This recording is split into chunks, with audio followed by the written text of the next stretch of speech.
this again. We don't have to talk about it. I Okay. wasn't even going to bring it up. You're the only person who brings up baseball when it's, good news for you. Okay. Stay even keel. Let me copy. Hello. Tyler, Hello. Grace, you look amazing. Thank you. How was the event? It was fun. It was fun. Oh, you're already streaming on YouTube? Yes. Oh. Yeah, it was Excellent. fun. And because of it, me and Seb get to look all cute for the finale. So Yes. Like you weren't going to be looking cute anyways. Aw. All right.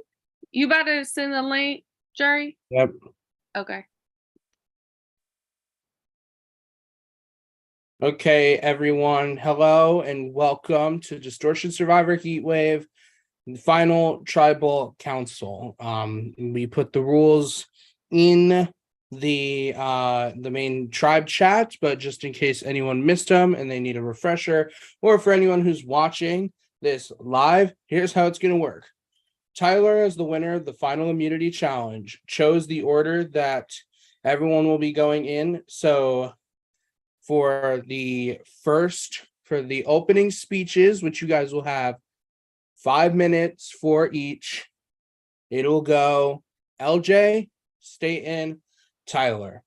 Then the waiting room is on, and the jurors will be let in one by one, and they will have 8 minutes to speak to you guys and ask you or say anything bearing crossing the line. We've already told them this. Then, once they're all done, the order will be in reverse order, meaning that it'll be Tyler, Staten, LJ, ending the final tribal council. Then everyone will place their votes for a winner. We'll do a vote reveal and then a reunion right after where we will give away awards. Any questions before we start? We're ready, Freddy. Okay, so I'm going to set a timer for 5 minutes. Okay, LJ, you have been chosen to go first. So your time starts 3, 2, 1, go. Thank you. First and foremost, I'm so nervous and I'm so excited. Thank you guys so much. This has been one of the great joys of my adult life. And I know this was a bronze or sprains versus beauty season, but I think all of us and a lot of the pre-jurors showed that, we're all triple threats. This has been a blast. It's been very uplifting for me as a game personally. And it's because of the energy we all brought and gave each other. So I love and respect the two guys beside me a lot. I know you have a very tough choice ahead of you tonight. I'm going to fight my ass off for it. I know I played very far from a perfect game, but I'm going to be accountable for everything I've done the entire game till now. And I'll start off socially. Socially, one of you clocked me the best I've ever been clocked in my life and told me I gave off huge golden retriever energy. That's me. That's me at my absolute best. That's the best compliment you could give me. I'm a huge people pleaser. I'm a goofball. I want to make people laugh. I don't care if they're laughing at me or with me. It really doesn't matter to me. And I'm also incredibly self-conscious and anxious. So you guys saw the good sides of me. You guys saw the bad sides of me the entire game. And I cared very deeply about what all of you thought of me. So when I did something that I think wronged you or that you didn't expect, I came right to you. I told you I didn't want anything bad to fester ever. And you guys saw it on my face. And I'm a very emotional person, but I had emotional discussions. I did not make emotional decisions. And that kind of bled into how I approached the game strategically. So I think there's going to be a lot of talk about, what makes someone a threat versus not. In my view, coming into this game, my perception was a person is a threat if they're not willing to work with you. That's the kind of person you want to get out. And that was something that I think I really succeeded in doing, is not being that person for any one of you. I think other people did a very good job of this too. I highlight Benji and Haley as two people who also did that quite well. I don't think that my two fellow contestants did that, quite as well as me. And I also think that, when it comes down to what a threat is, you're able to backfill it. You're able to say, okay, if they're not working with me, that means, they're really good socially, or they're good at puzzles, or they're a comp beast, and then you backfill the reason to get them out. I made sure that I was really never in that position. And, so I think that's ultimately what made me a kind of a dangerous player, that all of you throughout the game thought you could work with me and would be working with me because I had that relationship with you, that I built that up, that you knew and thought that was possible. And so when I think about, a couple crucial moves that happened over the course of the game strategically, where I didn't just, blend in and make sure it wasn't me, but I actually kind of moved the vote forward and really pushed forward. The biggest example is the final 8 vote. I worked with everyone on the jury on at least one vote, except for David. David, I gave an idol to. I don't know if he still thinks it was from Staten, but that came from me at Final 8. My entire goal there was to make sure that we did something at Final 8 that both got out Morgan, who I think was clearly in the power position in the game up until then, but also caused a huge distraction so that nobody was looking at us at the Final 7 vote, and that you didn't realize that this was going to be your last chance to get the 3 of us out before this game was us 3 at the end. So I gave David an idol, convinced the 3 of us, convinced him that he needed to play it that night, but we didn't all vote with him. It showed that we were somewhat divided still. Nobody went after us at 7. I was able to help make that happen by winning HOH, but even if I hadn't, I'm pretty sure that folks were still going to gun for David that night. And that, plus us being 1 digit away from an idol on the chest that we were all searching for cooperatively, is something that really helped us speed run from 8 to 3. And I'm the architect of that move. I'm the one who made that happen. But to, end this and, tell a story about what I think my game was and what I did, this was Heat Wave. And all I wanted to be was the weatherman. I wanted to know which way the winds are blowing. I wanted to know who was hot. I wanted to know who was cold. And I wanted to know if there were 2 fronts, coming together about to cause a storm, what was going to happen and what the fallout was going to be. I really think that's something I excelled at, in making sure that I had a really, really good pulse on the game and where it was going. And I was able to also step up at times and not just be the weatherman, but also be Mother Nature, to affect the climate, to dictate what was going to happen in this game. And I stepped up and did that without any people, except the 2 people I'm sitting at the end with, knowing exactly what I was doing. So one thing I think that's big, and I think you should consider, is that in touchy subjects, when everyone was going around and saying, who has the best chance to win the game, there's only 2 people who said my name, and they're the 2 people who are here with me at the end. These people should not want to be at the end with me, and it is my social connections and my social game that made sure that they were going to take me here, and I was going to be here with them. And if it was a final 2, either of them would have taken me to the end too. So I think that's really credit to my game. Look forward to answering all of your questions.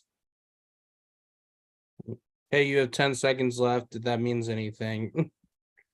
Okay. Hi, shout out to not. I'm gonna stop. Okay, letting in Nick, and I'm going to reset the time. Staten, you will have 5 minutes starting in 3, 2, 1. Okay, first of all, I just want to say thank you to the other 2 guys for everything in this game. Like, we worked together so well, and I came in this game seeing the cast, and I was like, shit, I know like 2 people, and that scared the living shit out of me. Like, I am not the best talker at times, and I knew that like I was, but I also know that I love getting to know people, and I may not have made the connections that the other 2 made, but I also knew that I am an emotional person, and if I got too close to people, it would have made my decisions harder in this game. I right off from day 1 made the connections with the 2 people that I wanted to make it to the end with, and it happened. And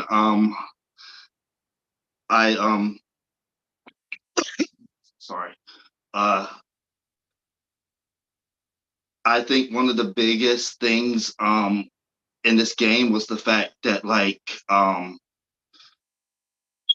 people did not see me as a threat. They saw me as an outsider. They didn't see me in that court. When Maynard called out Jen, LJ, and Tyler, like, I feel like that helped my game. Like, it 100% helped me because, and it helped all 3 of us, but it helped because I was able to still make people feel that I was an outsider, and they didn't have to come for Tyler and LJ right now because we weren't this tight core 3.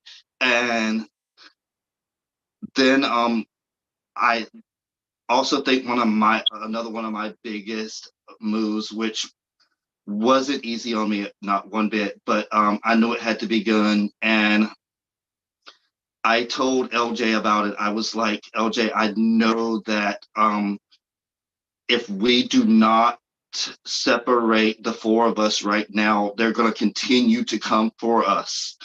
And like, if we lied that round, they were just going to probably take us out one by one. And so the round I had the choice of voting Tyler or Jen, and Tyler was in my main core three alliance. I was not close to Jen, and well, I but I was not as close to Jen as I was to Tyler, and that move there to get her out even strengthened the fact that okay, David thought was okay, he really isn't with them. Like that helped the bond between me and David that had been a rocky relationship throughout the game. And and I won comps. I may not have had the strongest social game, but I proved that I could win a comp. Well, I've won three. I won three comps. One of them, yeah, I will straight up admit I've got lucky as fuck in that comp. Like I will straight up like thank my phone to this day that I won it. But I still think I had a chance at winning that comp anyway. But I just really feel like even though I may not been as socially in your face like the other two, I knew when to sit back. I knew when to listen. You didn't have to always talk and do this and this and this and this. It's just as important to sit back and listen. And like I just hope that y'all can respect that and know that because of me not being the most social person, I knew that that was something I needed to do for my fact because of me being an emotional person, that it would only hurt my game if I was too in your face. Yeah. Thank you. Okay, just want to let you know you do have 30 seconds if you want to stay in. No, we're good. I would just ramble if I do. Okay. Okay, Tyler, you have 5 minutes starting in 3, 2, 1. So let me echo the previous sentiment of Staten and LJ by just saying thank you to everyone who was involved in this production, Prod Chat, and just literally everyone we played with who I had the pleasure of talking to. You guys made this first ever org experience for me absolutely incredible. I came into this game blind as a bat. I had no idea what I was doing. I'd experienced personal tragedy right before the game began. I was late handing everything in, and I was like, these guys are going to see me as an absolute chump, and I'm going to be gone. Day one, see you later. They're not going to want to work with me. We get off of the night one call or night zero call, and I get a text from LJ. I get a text from Staten, and immediately we're like, I think we got something here. We created this core alliance with the absolute goal of going to the end with us three. And I think for all three of us, the biggest accomplishment we had was getting that done. I am super proud of being able to keep a level head almost the whole game. A few times these guys did have to bring me down for making rash decisions. And Jen, shout out Jen if you're listening right now. But really, I feel like I played a very, very strategic game and tried my absolute best to keep emotions out of this game. I think the only time I really, really showed emotions was here once we got to Final Five. This Final Five was the most emotional choice we had to make here moving forward because none of us five wanted to vote any of the other five out because we had formed such strong relationships and bonds. Staten and I had gotten into some disagreements moving towards the end here, but honestly, I think our ability to work it out just shows how we were able to separate the relationship and the game. Myself personally, when I feel attacked, I can get very defensive, and I may have shown my teeth a little bit to you, Staten, and for that, I do apologize if that is how you perceive that. but I am someone who is loyal. If you're coming for me, if you were coming for these two, or if you were coming for Jen, you were not going to hear the end of it from me. I think I proved that to an absolute T. Now, when it came to the games and the immunities, I knew I could kill it in that. I'm a gamer at heart, so I knew I was going to be able to come in and win. When we won that music video right off the bat, my confidence went from like, oh God, I'm new at this, to like, we are going to absolutely kill this on the Braun Tribe. And I personally had a few, flounders. The puzzle was not my strongest suit. I could admit to that. I'm also colorblind, for those of you who don't know that yet. So I will forever lean on that crutch, saying that that's why I did the worst in that round. But yeah, when it came to the things I knew I would excel at, I left my damn hand on a wall for 3 hours and 37 minutes and managed to at least convince LJ to try and let us finish this so I could go to work in an hour and a half and not have to stay up an hour and a half longer. Sorry, LJ, but it happened. And then, of course, the last game. I don't know if you guys know this, but chess is my absolute favorite game. So when I heard that we were moving in L-shaped patterns in a strategy-based game, I was like, this is my kind of game. And then it obviously hit in at the end when it got down to literally one move separating me and LJ as the final two in that game. I think LJ and I have been toe-to-toe, even though we've been partners this whole game. But man, when I punched LJ in the face, LJ punched me back. When LJ punched me in the face, I punched LJ back. When Staten won that challenge, as I'm leaning my damn backpack, trying my best to survive, I was like, you know what? I can trust the relationships I've made that Staten is not coming for me right now, and I can drop right now. Of course, we had an absolute blast playing together, but I also want to bring this up. We had each of us had 2 wins. Each of us had advantages. I battled through disadvantages. I made it through one of the hardest disadvantages of literally not being able to talk to any of my new tribe for a whole day. And the loyalty comes right back in there. I got that disadvantage. I went to LJ and was like, emoji. And he's like, that means you got a disadvantage. I need to go now. And God, that's when LJ was able to get that idol. Same thing. LJ returned that favor for me earlier in the game. And I was able to give Staten that idol. We played such an incredible game, boys. I say we because I know this is supposed to be about me, but without we, there is no me. So I am incredibly happy that we made it this far together, and I can't wait to answer the questions from the jury. Time is up. Okay. Woo! Right to that last second. Give me a sec. I am stupid. Oh, give me 1 second. No, you're not. To join the Zoom. So we will give it a second. They will have 8 minutes to ask any questions, statements, but honestly, it's their time. So we are going to wait for the first person to join. They have an order of which they are going to join and do it. Was it random? I would love to know how you picked who's going when. Preference.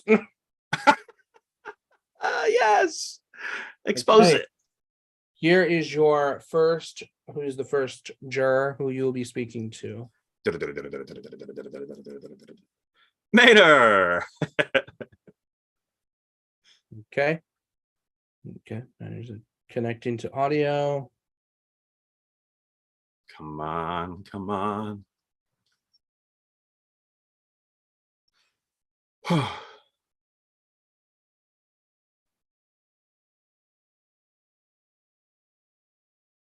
He's trying. If he shows up with a book, I swear to God. There he is.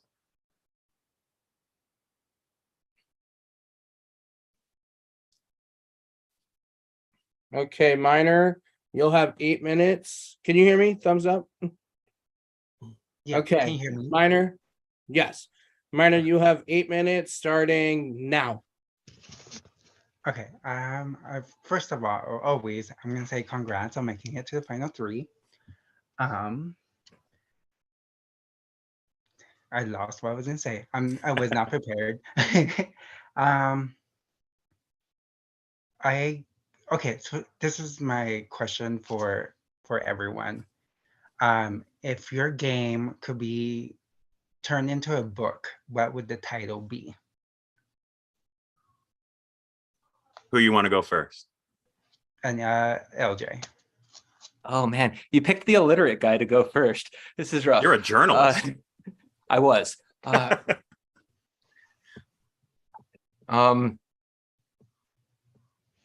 Like I would say 50 Shades of Broke and Back Again. I felt like so many times this game, and especially in the early game, I just fell completely on my face. I was a new guy. I didn't know. Tyler said I started a chat with him night zero. That didn't happen. I couldn't start a chat with anyone. I was technologically impaired. I drew the scent in Meal or No Meal. I immediately thereafter got a disadvantage and inadvertently got state in a disadvantage in the same round. I then got swapped to a tribe where I was, 2 versus 5. But I also had a lot of moments there where like things looked good and things looked great. I managed to win a hero challenge for my tribe. I managed to, I think, like get in good enough with relationships in the swap tribe where nobody was going to, think of voting anyone other than Fred, except for one person, but we'll talk about that later. And like that, my whole thing was like for the first 2 weeks, I just thought I absolutely was shitting the bed completely. And then I managed to, I think, just rise from the ashes by being completely open with people, especially when I fucked up. The one person I haven't gotten to apologize to is you on this. I didn't give you a chance. I judged you only on the reputation you had in this game. And I apologize for that. All I knew was that there's this incredibly charismatic guy who for some reason, I think he's flirting with me, but he's never going to ask me on a date. And I didn't give you a chance beyond that. That's honestly my bad read. And I apologize. But for me, it's 50 Shades of Broken Back. Okay. Tyler? I want to say hitting for the cycle. For those of you who don't know what that is, that's where you get everything done offensively in a game that you could possibly get in baseball. I think I hit the single by just staying under the radar for the first few early votes. I hit for a double by making my first big move. The triple was winning my first immunity, and the home run, I think I had quite a few home runs. Minor, I honestly, as much as I enjoyed talking to you, I think being able to formulate a group to get who I figured was the strongest player in this game, being you, out of this game is one of my absolute biggest accomplishments in this game. And I hope you take that as the biggest compliment in the entire world. Right off the bat, I thought you were gunning for me. I don't know exactly what brought that to me, but it's just maybe the way we played the shootout game, maybe the way that we held our conversations. I don't know if you perceived me as a threat, but the vibes I got from you were that you wanted me gone. I figured that eventually Haley and Morgan were going to just vote with you to get us out after the easy vote. So to me, you were the biggest threat. And so when hitting for a home run was getting you out. So I'll keep it short so Staten can have a go here, but it was definitely hitting for the cycle. Okay, Staten? Mine it's cheesy but simple. My title would be The Brotherhood of the Piss Boys. Like, yeah! Piss Boys is a total inside thing between us three. But we were 3 guys that pretty much all 3 of us got an idol to get, like, we at different parts of the game, we controlled this game like so much more than people realize we did, and like it was just our adventure to get to the end where people were not able to get us 3 separated. So yeah. Okay. I don't know how much time I have, but Staten, so we didn't talk too much, so I'm giving you to tell me why you should win in 4 words. In 4 words. Oh,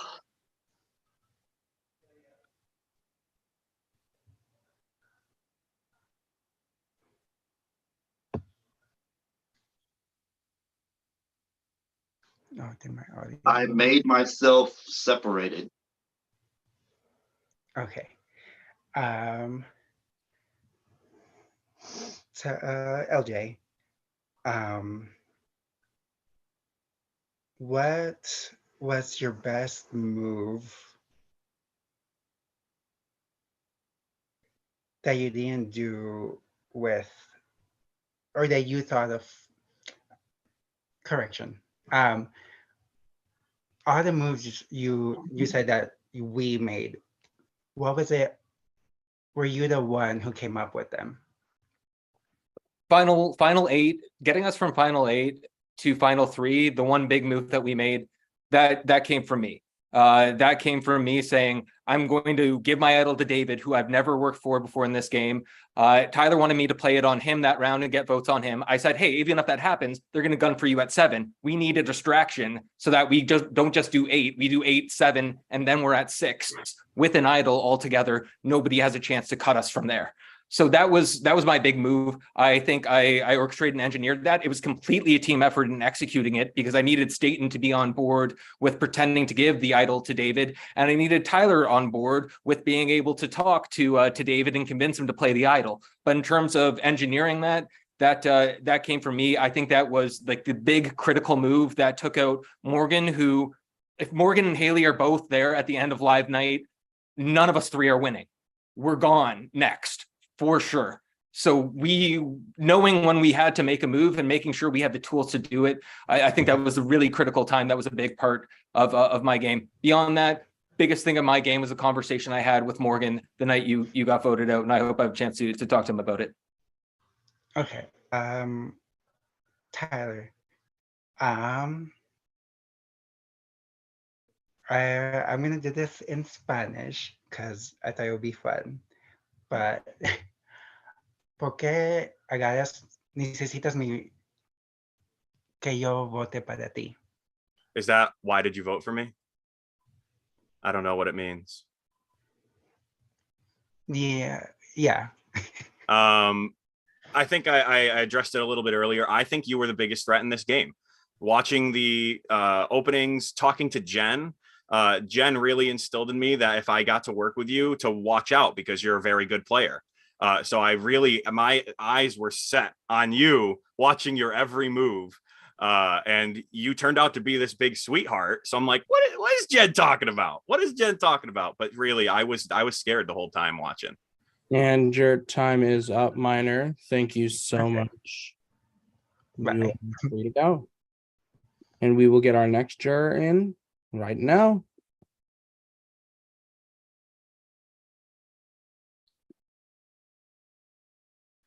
Hey. Okay, David, you have 8 minutes starting when you say your first word.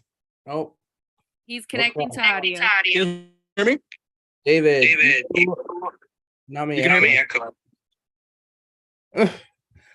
Your 8 minutes starts now.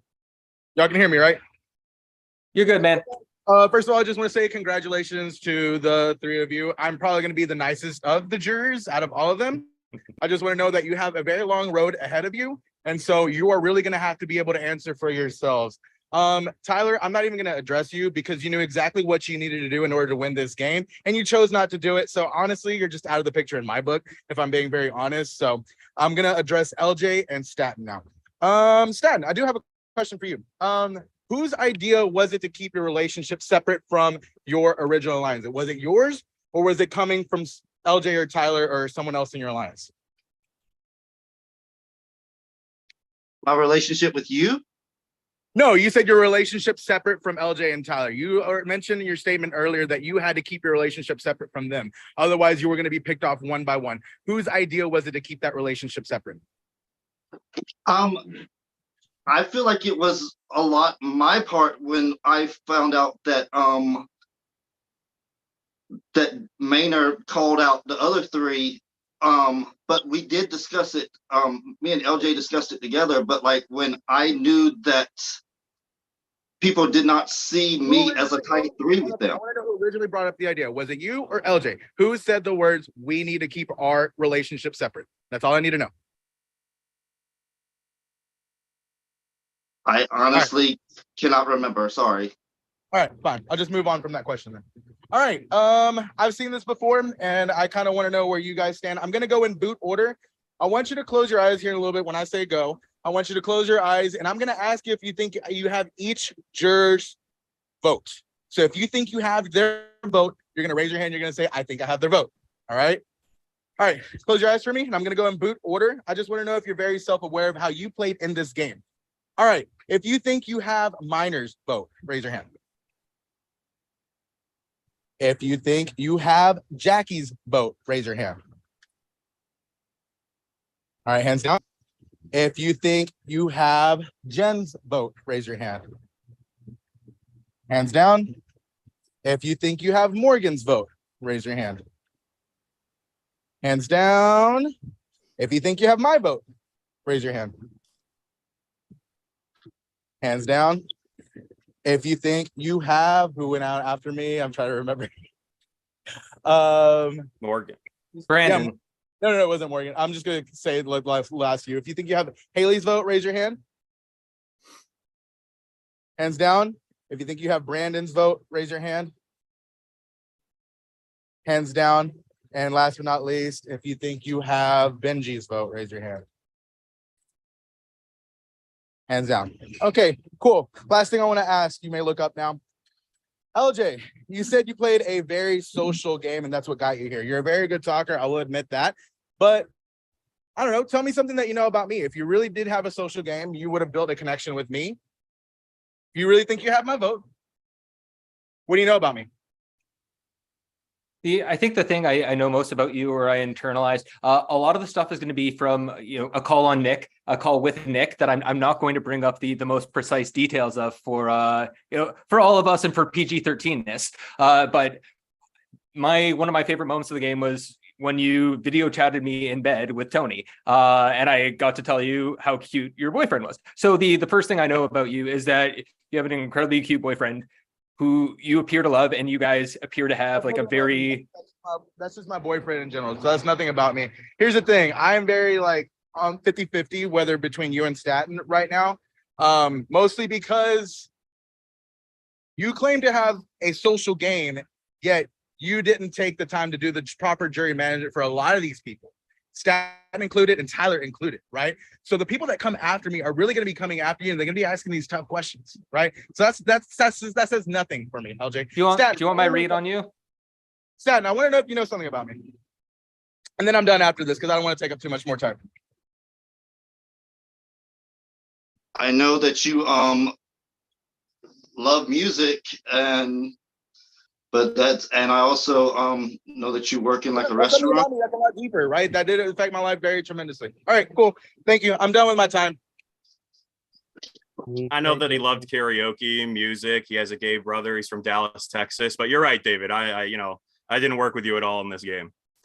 Tyler, you played a social game, and yes, you asked me more social things, but you knew the one thing that you had to do in order to win this game, and you chose not to do it. You talked about strategy. You talked about how you strategize, and that was the worst strategy, bringing these two people right here who you had in alliance the whole entire time. So yes, you did get only to know me. Only me, though. I get it. It's my time. But strategically, you didn't do what you needed to do. All right? Y'all have a great day. Thank you.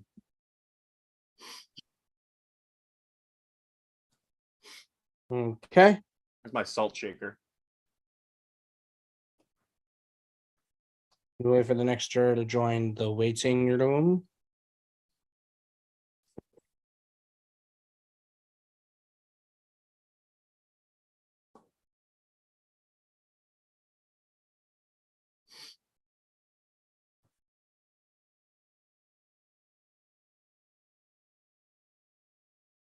Who is it?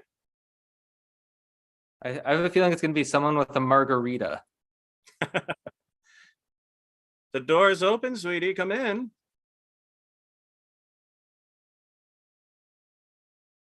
There's a lot of salt on the floor, so be careful as you step in. Just be very careful, please. Don't slip.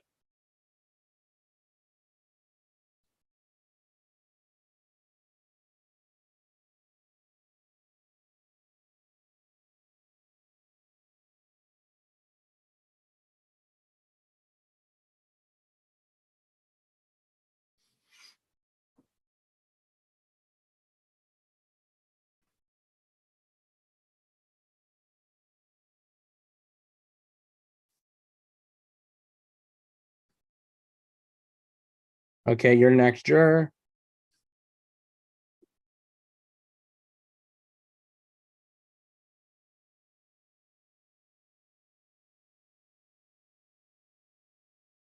Knew it. I knew it. Okay, Brandon, are you with us? Oh, Me, right? There he is. okay, Brandon, your 8 minutes starts now. All right, I'm on a cruise, which is why I asked to be here earlier because I have shit to do. I think, as you guys are trying to tell, this is about to be a very brutal night for a lot of you guys. As a kind of warning to you all, cut the shit about Braun Strong, cut the shit about Friend Viber. We don't give a fuck about your relationship with one another. What matters to us as a jury is your connection to us and your actual strategic and social game. Physical game, you kind of guys have all won immunities. We don't give a shit about that either. So what you guys need to do, regardless, is just focus on the social and strategic. None of us give a fuck about the physical. You guys as Braun Tribes, that's kind of out the window, okay? I want to play a low game with you guys if I can. I want you all to close your eyes. I'm watching you all. Stain, you're closing your eyes, I'm assuming, right? To be very blunt with you all, one of you is the GOAT in this case. One of you is the person that not a single person on this jury, I believe, is going to be voting to win. I'm going to say your names one at a time. And when you think that person's a GOAT, raise your hand. You can only raise your hand once, and you could raise your hand for yourself, all right? If you think the GOAT is LJ, raise your hand. If you think the GOAT is Tyler, raise your hand. If you think the GOAT is Staten, raise your hand. Interesting. All right, you can all open your eyes. The reason why I asked you to keep your eyes closed is because sometimes like people kind of look at each other and it's like the whole death stare and whatnot. To give you a recap on how you guys voted though, Tyler, you voted for LJ. LJ, you voted for Tyler, and Stan voted for himself. To be blunt, Tyler, you're the GOAT. You're the person no one on this jury wants to vote for. And frankly, I don't think you should be surprised. There's a lot of issues that people have on this jury with you, but mine comes straight to the point in terms of the final 5 and the final 4 votes. LJ and Stan, I'm not sure if you guys are aware, Tyler had the opportunity to talk to a member of the jury. He chose Jen. Jen very clearly told him to cut you, LJ. The entire jury saw you as one of the biggest threats to win this game. And what is frustrating to a lot of us, Tyler, is that you had Final 5 and Final 4 to do so, you didn't do it. Specifically, Final 4. You had the immunity win. You, as far as I was aware, you had told people you had Stan wrapped around your finger. Benji would have 100% voted for LJ. That's what I heard. You had the perfect opportunity to at least force Fire to do something, to show some type of difference in your game from LJ, because at that point, a lot of people thought your games were linked to that LJ was pretty much the mastermind behind your entire duo. He talked to people more. He was a lot more social. And when you talk to people, it's always in terms of we. We're doing this. We're doing that. LJ was a lot more personal. I'm not sure if you ever recognized that. So my question to you is, what is for you? I apologize. I just want to answer on this because I think a lot of the jury is curious about this. Disregard the social aspect. Disregard the physical aspect. How does it make sense strategically to take someone who the jury through Jen told you do not take to the end if you want to win? How does that strategically make sense? Sure. And by the way, I thought by GOAT you meant greatest of all time. That's why I voted for LJ.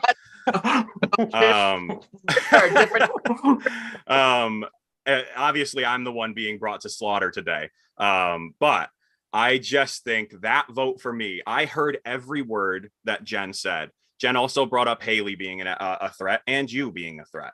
So I played out, how am I going to at least make it to the end and ensure my spot in Final 3? That was by bringing these two with me. If I brought Haley or Brandon, which is you, or Benji, to anywhere beyond this point, if you were sitting here, if Benji was sitting here, if Haley was sitting here, I had zero chance. You guys may not respect that that was my choice, but I made it in concrete that these two were coming to the end with me, honestly, because we may have played similar games, and it was gonna come down to this. And if that's not the case, and I haven't proven it, I hope this at least clears that up for you guys. There was absolutely no way I was going to survive in final 3 against you guys. And if I voted LJ out right there, I'm next. See ya. Yeah, I will say if LJ was probably sitting on the jury tower, you probably would have gotten a couple votes. I'm not going to lie about that. I think that was a discussion that might have happened in the jury. The jury could probably prove me wrong at some point. We've been yelling at each other pretty much at David this entire time because fuck David. But David. Just long night. Staten, my question for you, obviously you mentioned that you're very emotional. I understand. I'm a very emotional player too, right? I don't think there's anything wrong in terms of that. My question for you is, did you ever feel yourself kind of feeling that you're losing control of those emotions in terms of your strategy, or was it always kind of like you were able to separate the two? Does that make sense? I think the time that I unraveled the most was with Tyler at the end. Like that was the one point where, and that day that me and you went on them calls together, and I connected with you a little more than I had all game. Like my emotions did set in a little more, but like I do feel like I played that role of like separation and people not thinking that I was on the ends, and made people think I was voting Tyler, and I gave him my idol to play on himself that round. So like, I knew it was you, you fucking bitch. Love you to death, though. LJ, for those of you who don't know, Ponderosa, we made our own rules for Ponderosa. The first rule was, have you seen Barbie? So LJ, have you seen Barbie?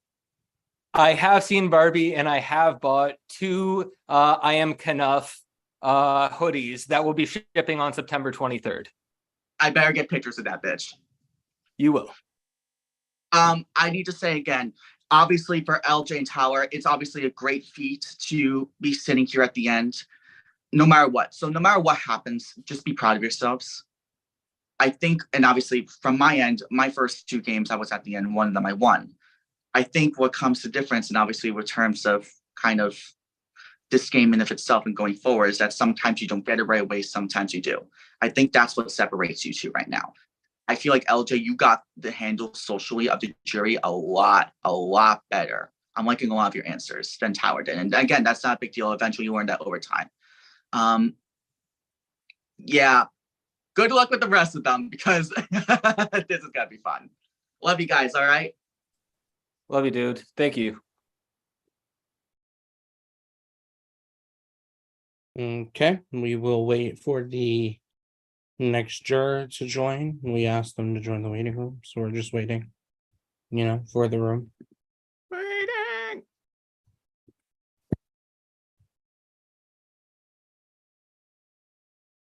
Here's your next juror. Oh, there she is. Yay. Jen, okay. You have 8 minutes starting now. Okay, I'm gonna try not to get emotional. Hold on, let me Don't walk do it. outside. Okay, so clearly I'm the only fucking brawn on this jury. Carla, come here. Come here, come here. Carla, come here. Come on, Cody. Guys, come on. Carla, come on. I'm the only brawn on this jury. And so, especially being the second member of this jury, watching jury member by jury member come in, I truly could not be more fucking proud for all 3 of you. Like, I am the kind of player where I'm loyal to a fault. And I think I played that way with all 3 of you. And so the fact that this final 3 is the 3 of you, like I said it in my prod chat multiple times, like I was happy to go to the end and be cut right before final tribal, as long as like y'all were in the end. And I fucking meant it, because like, just like from day one, being on a tribe with you guys was for me just like you guys made this game fun for me, and you guys were there for me when I was going through my other game, and it was a very stressful game for me, and that game that I was playing was not necessarily like the most like fun experience, which I ended up winning, but that's besides the point. Like, I'm not going to bring that into it, but like you guys were like, as I was going through that, like I was so stressed, and y'all made like I was able to get on call with you guys and have fun, and like it just reminded me why I enjoy playing these games. And I feel like I am so glad that I met the three of you, all three of you, and I'm like really like excited to be friends with you guys beyond this. And like it's obviously like hard to like talk while y'all are in the game and I'm on jury, so like I'm excited to be friends beyond this. That being said, it's been really interesting watching the jury members come in like, you know, round after round. And you know, when I got voted out, I was very confused because like I felt so good with all three of you. I went to jury being like, okay, so one of the three of y'all flipped on me. I knew that. I didn't know going into jury which one of the three of you it was. And I didn't know for a few rounds because I just, you know, I just didn't know. But when I found out really what happened, I was just confused. So my question is, so Staten, you voted for me to go the round that I went, and I truly, it really caught me off guard. And I'm going to make this about me. I am, because it's my time, quite frankly. So I don't know why. So even in your speech, you said, I knew it was between Jen or Tyler. Clearly, that was not the case, because Staten, if you had voted for Benji, and shout out to Benji because I love that man. Staten, if you had voted for Benji that round, he would have went home and he wouldn't have had to choose between Jen or Benji. So what was going through I just want to know what was going through your mind that round, because I just don't know. Yes, absolutely. Like it was between the three of y'all, but the fact is, I knew if Braun did not go that round and we did not get that idol, and we lied, moving forward, they would just pick off the Braun continuously down the line. So I knew I needed to make them feel that I was separated from y'all. And that's why I voted you that round, because everybody thought it was you, Tyler, and LJ was this tight three. And that move ended up helping me in the game. Yeah, I did vote you out, but I gained the trust of David by doing that, and it helped me moving forward. Okay, so to follow up on that, if me, LJ, and Tyler were such a trio, then this whole, I'm just confused because apparently it was the three of y'all, and this could be to any of y'all, the three of y'all were a lot closer. Now, when I spoke to Tyler, when I was on the jury, the way that Tyler brought it to me, and you know, I don't know, I'm just on the jury, like I don't know people's true intentions, but this is the way that Tyler brought it to me. So Tyler, LJ, and Staten from day one were a trio. And then after a while, they were like, on Staten. And so they brought me in, and then the three of us were a thing. And then obviously once I got voted out, that brought them back to the three of y'all. I personally feel as if that is true, because I don't feel like we were as open with Staten about things as, you know, we were, because like we had done idol stuff without Staten and then brought it to Staten later on, etc., etc. LJ was still doing idol stuff with me though. Like me and LJ were actually Sorry, I was doing idle stuff with everyone. I'm Yeah. sorry. I was idling with fair. everyone. Yes. As you should. But Jen, if you're talking about when we were four together, if what would have happened next if we would have gone to tribal, all four of us together. So at that point, Staten had a disadvantage. He couldn't vote. I had a giveaway a vote advantage, and you and Tyler were the ones with your votes. I fully believe Staten goes home. I'm giving him my votes there to vote for me, period. But Staten's going home. That's honestly what I think is happening if I lose the hero challenge. That's period, I think, what's happening.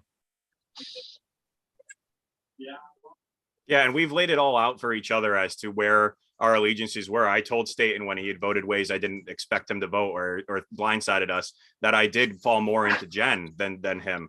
But Okay. Staten and I have been honest with each other through all of that. Understood. Okay, so what I will say is, I love all three of you guys, and like I still don't know where the fuck I'm voting because like Braun is where I've been since day fucking one. All three of you, like I fucking love all three of you so much, and like again, I could not be prouder. I'm happy to lose to any of the three of you, and I said that from the fucking beginning, and I can't wait to talk to you guys afterwards. But specifically LJ and Tyler, you two need to differentiate your games. And I've told you guys that. I told you that, Tyler. You need to differentiate your games. Your time is up. I love So you guys so sorry, much. Jen. See you Okay. guys later. Okay. And your next juror is in the waiting room. So I will let them in. So beep beep beep beep. CT represent. Okay, Jackie, you have 8 minutes starting now. Okay, Sorry. I'm gonna repeat all the other jurors. Congratulations. It is first of all amazing that the three of you made it, but also two of you being newbies. Come on, that's pretty unheard of. So pat yourself on the back, or don't. That's up to you. I do want to reiterate what everyone else is saying. First of all, I know endurance comps, everyone thinks that's so cool. There's a whole Brawn tribe for it. You held your hand to a wall. I don't give a fuck. You held a piece of paper up. You held up a book. That's cool. At the end of the night, it is not your comps that you win the whole game off of. It is your jury management and how you handled it. And so, two of you, I feel like, for my vote at least, just did not do what we were hoping. And the two of you, you know who you are. I did still, of course, make questions because I am that bitch.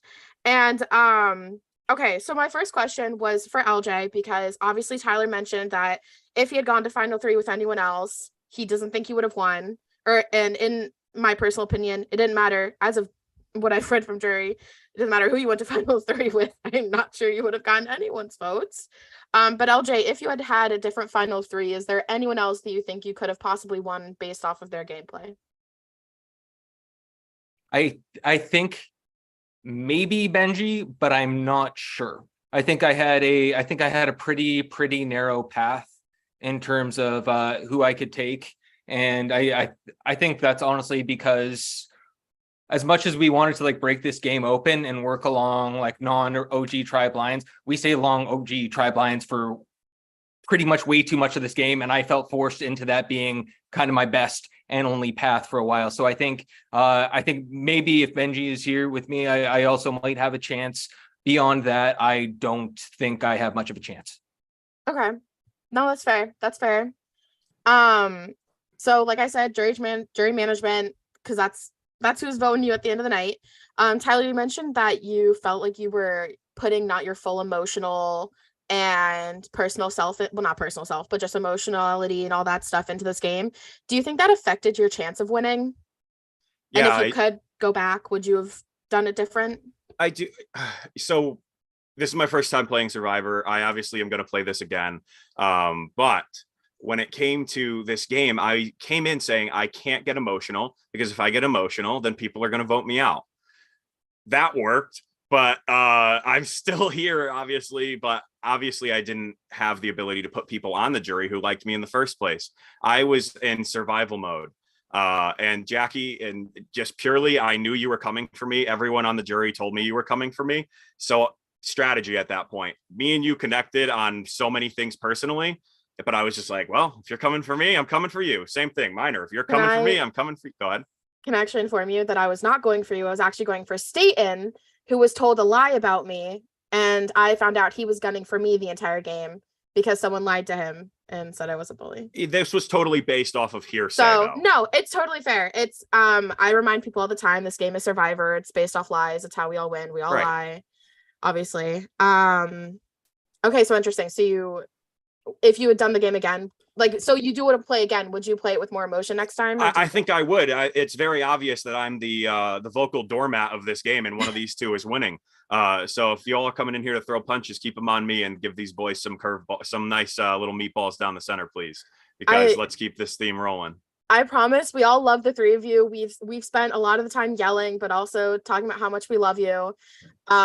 Just to mix it up, LJ, we were sick of the Nala jokes at some point, but I also did love hearing 69 for every temperature guess, so I have to give it some credit when credit is due. And Staten on the other end, because Tyler said he didn't want to be as emotional, and you have said multiple times how emotional you can get. Do you think that your emotions might have affected your game?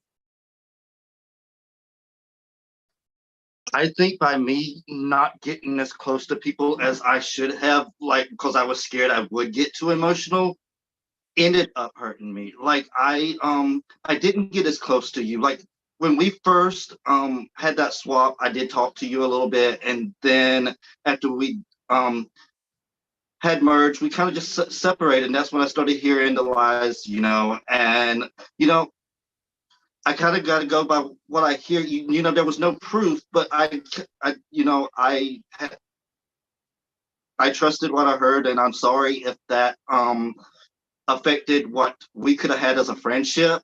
But so like no hard feelings there, and so yeah. No, definitely. I appreciate the three of you guys. You guys definitely played strong games.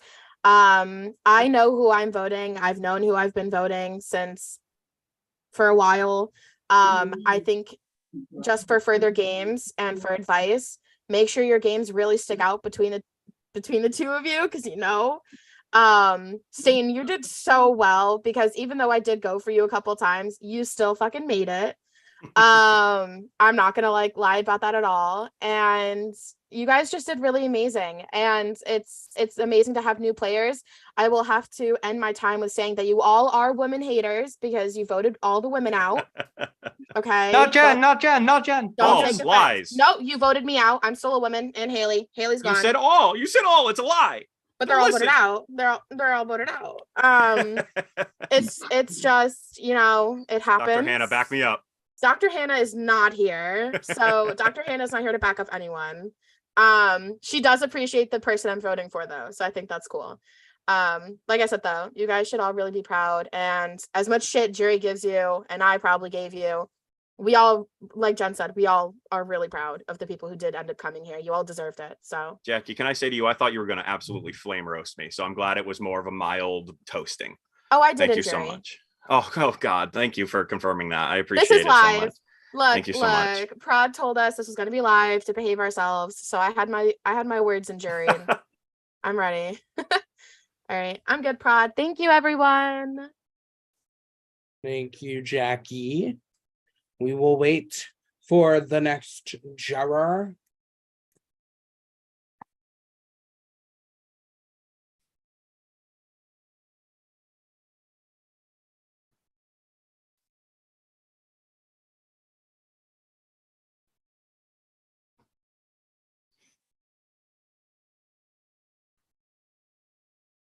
Can I say she was a lot nicer than I was expecting? That's what I said. Yes.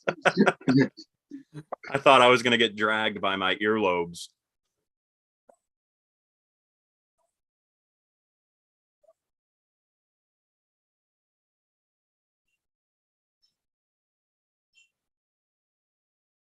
Okay. And here is your next juror.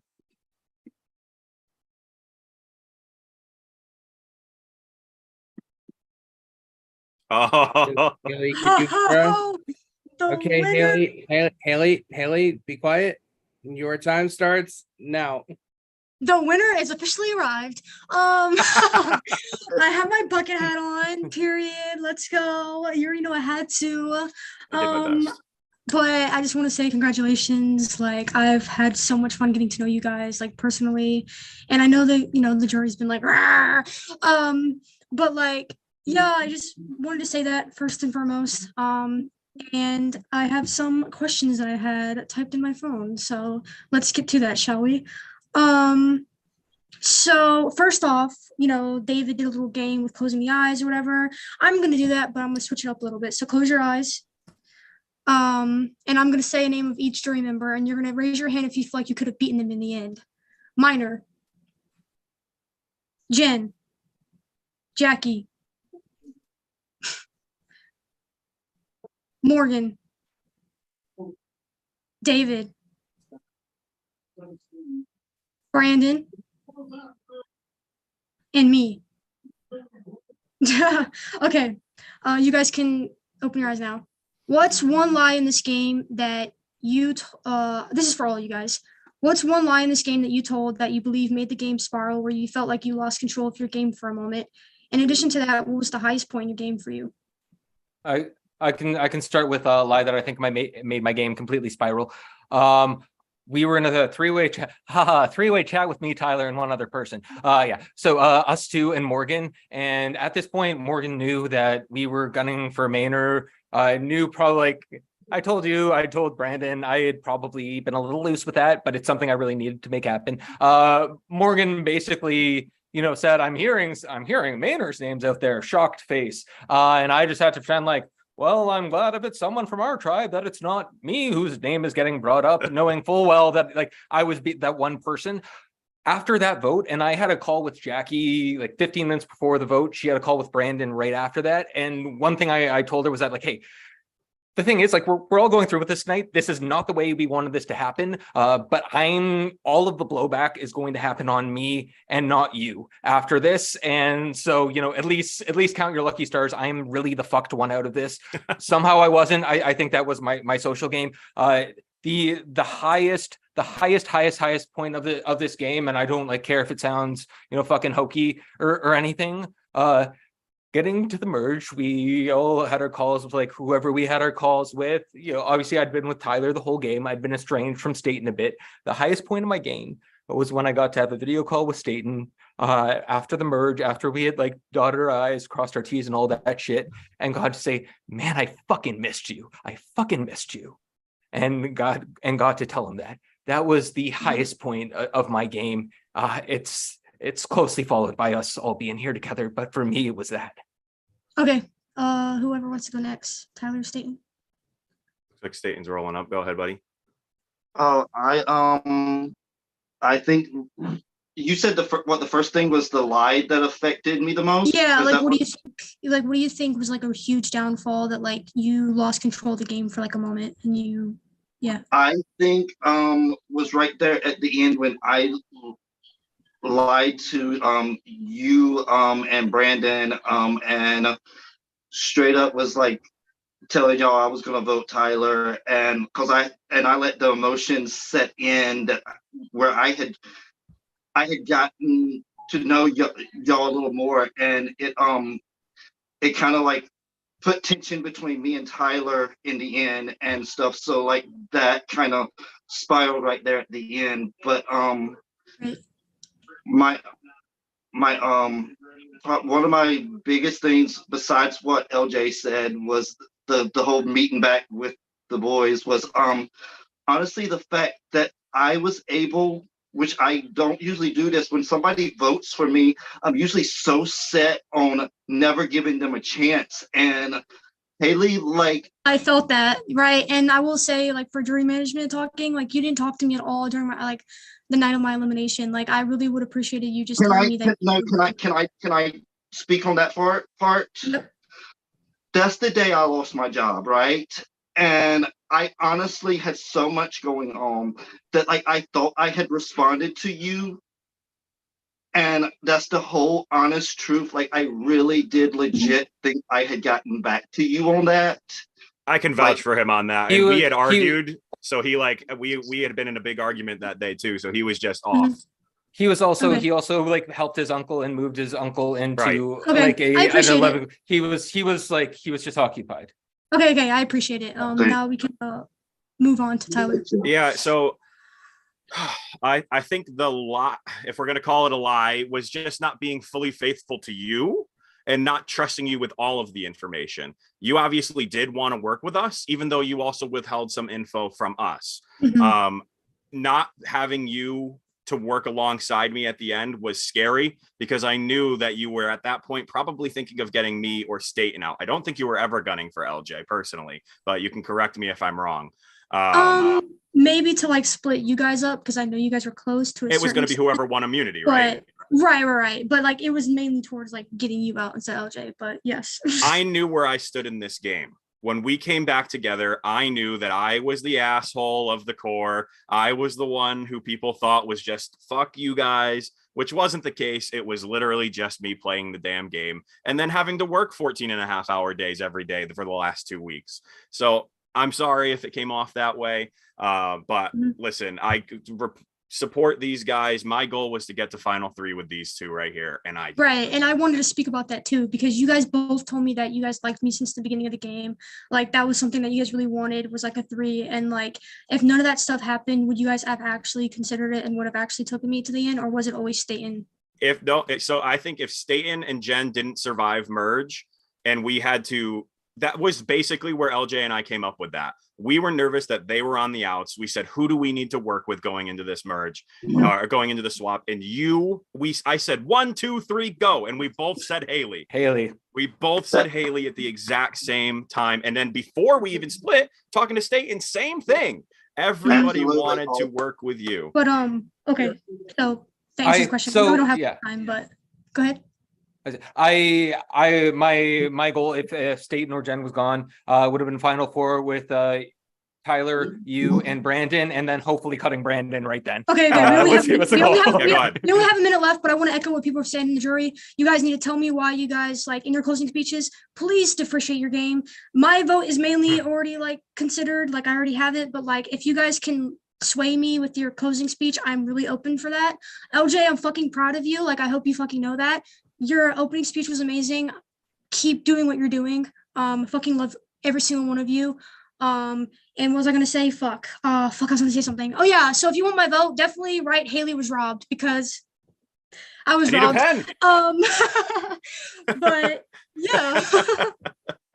I am proud of you guys, and yeah, just make sure that you're proud of yourself no matter what happens tonight. And your time is up, Haley.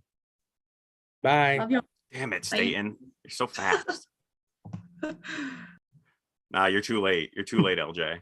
Okay. So the last 2 jurors, Benji and Morgan, are unfortunately not able to be here, but we do have questions that they've sent. They are both listening. So hi, guys. Nick will be reading Morgan's questions first. And same rules though. I will be setting an 8-minute timer. And then you guys can, Nick, when you can start talking on behalf of Morgan right now. Okay, Morgan says to the final 3 as a whole, no matter what happens or what is said or talked about any of your games, you all sit where you all wanted to. And I want to give you all props. I hope to speak to all of you after the season is over, and any relationships made, I truly hope to maintain. But enough of nice Morgan. First, I do want to ask each of you for a description of your role in my boot, because I know each of you had a hand in it behind the scenes. Sneaky. Start at the top. Staten, no, LJ, you started it, so you start with your role first. So at the final 10, when I knew Jen was going home, because David told Staten, who told me about the vote split, you also told me about the vote split, kind of. I gave my idol to Staten at that point, and I said, hey, like, if they're doing anything crazy at this point, here's the play. David and Morgan, there's a bit of a power struggle going on. Something's going to happen at 9. It won't be either of them. Idol Morgan out at 8. This was always the play in my mind. And at the final 9 vote and at the final 10 vote, I couldn't whisper sweet nothings into my fiance's ear without you fucking hearing about it. You fucking had the entire game on lock for those 2 rounds. And I made sure that the one vote that we all thought was so consensus that nobody even thought to split it. And I also helped David make sure he knew that he couldn't have a split on this. I made sure that was going your way. I lose if you're in there. I lose, we all lose, it's over, it's you or Haley. So in terms of the role I had, I tried to have the biggest role possible because it was going to be you. You had the game on lock.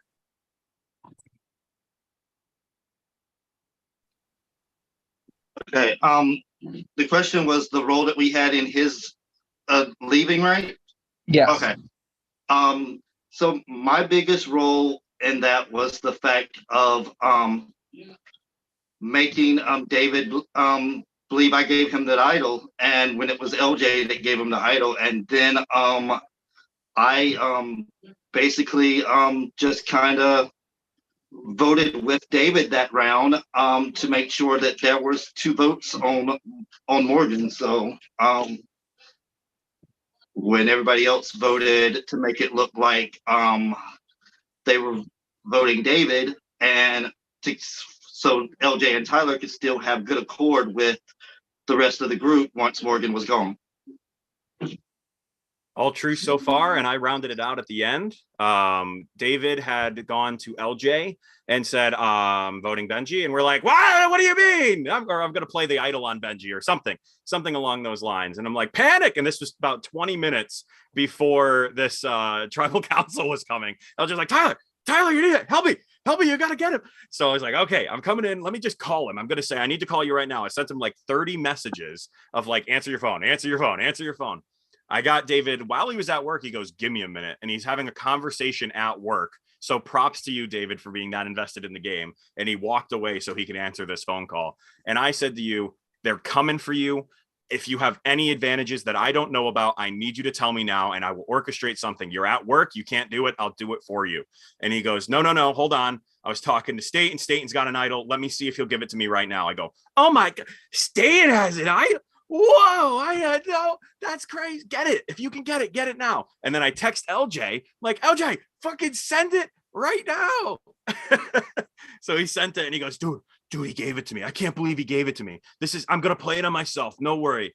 2 minutes before tribal, I go back to LJ, go, we're good. Continue. And I couldn't believe that in like 15 minutes of panic, we were able to go like, no, right the ship and forward. We were able to absolutely bring it back, that like breathe in and breathe out. It was an absolute crisis averted, because he would have gone home. I mean, that's not the end of the world. That was an ultimate goal and the next vote. But we probably wouldn't have been able to get Morgan out if we didn't do it this way. So. All right. Staten, in the game, it felt like emotions ruled your game a lot, and you led with your heart instead of your head. Can you explain how that worked for you or hindered you in the game? And if you think it was a net positive or negative for you overall?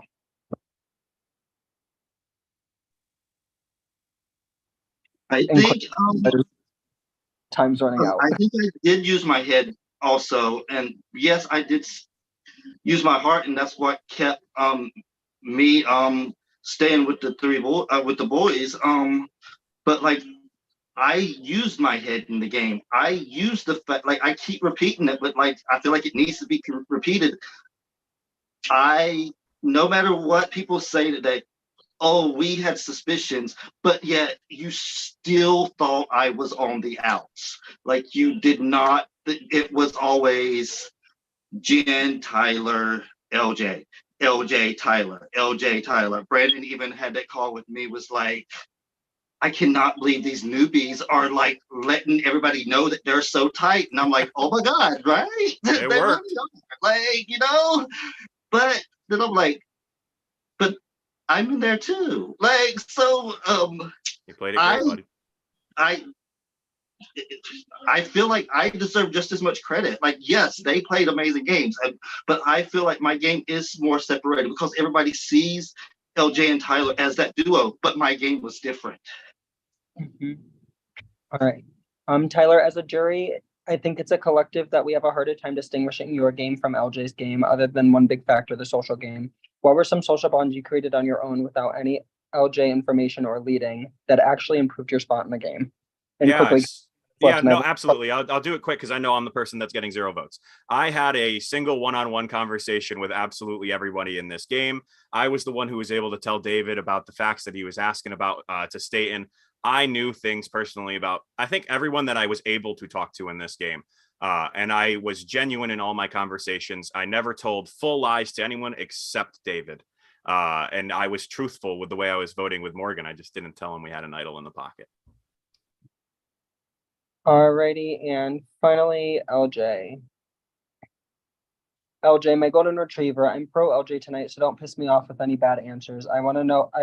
I want to know really one thing from you. Would you have ever let Tyler go in this game, or were you completely ride or die until the end? First of all, it was a big strategy of mine to make sure that I put in everyone's ear for a long time, like, hey, if it's gonna happen, I'm willing to do Tyler if necessary. Like, hey, totally. That was a big strategy. In all honesty, at the vote, the conversation we had before the Gen vote, and I said, hey, if you're trying to help me, if you're really trying to help me, you take Tyler out now and leave Jen so that I can be free, so that nobody sees us as a duo, et cetera, et cetera. As soon as I say that, the much safer thing is to keep the two of us as a duo so people will keep shooting at us. But I was prepared to do it up until basically final 6, 7. Once that happened, I was going, we're Wendell Dom, we're Wendell Dom, we're Wendell Dom. True One story. person goes, we're done. We're both done. And that was the road, I think, that gave me the best chance of being here and having some success tonight. But I was willing to do it if necessary, but I didn't want to, and I don't think I had to by the end. Right, perfect. Thank you, guys. I am both bummed and excited that I'm the Dom of this relationship.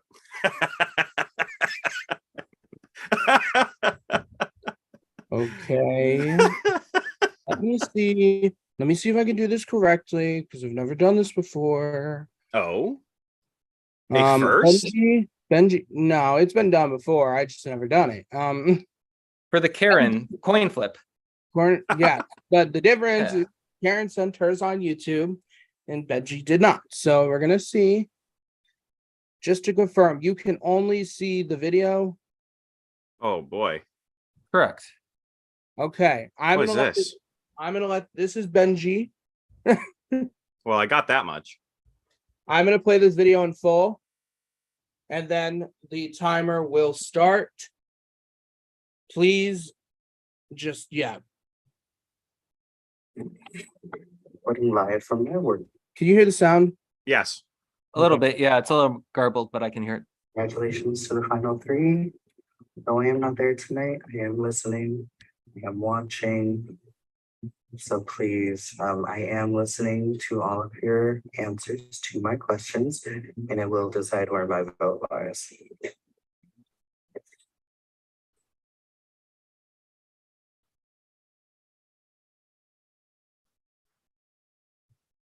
Editing. This question is for Tyler. Tyler, outside of the core, what great moves have you been able to do using your social game? And how do you feel your jury management has been leading up to this point?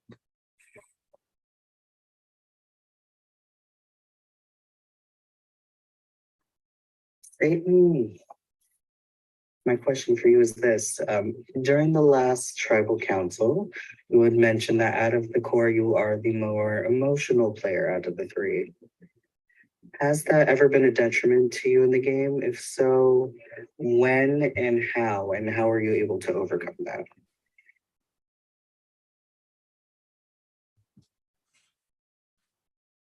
This question is for LJ. Now, during the last tribal council before now, you had said that you were doing things to make sure that everybody in the core got to final tribal. Although you've done that, I'm still neglecting to see where LJ only looked out for LJ in the betterment of his game. Can you please explain that to me? Well, that's all of my questions. At the end of the day, this is a community. We all love to play these games, but when things shut down and we go back to our normal lives, we are all the same human beings that we came in as. So please keep that in mind. that although there's no flashy prize to be won or what have you, although the buff is really nice, I really wanted the buff. That people do remember how they are treated in and out of game.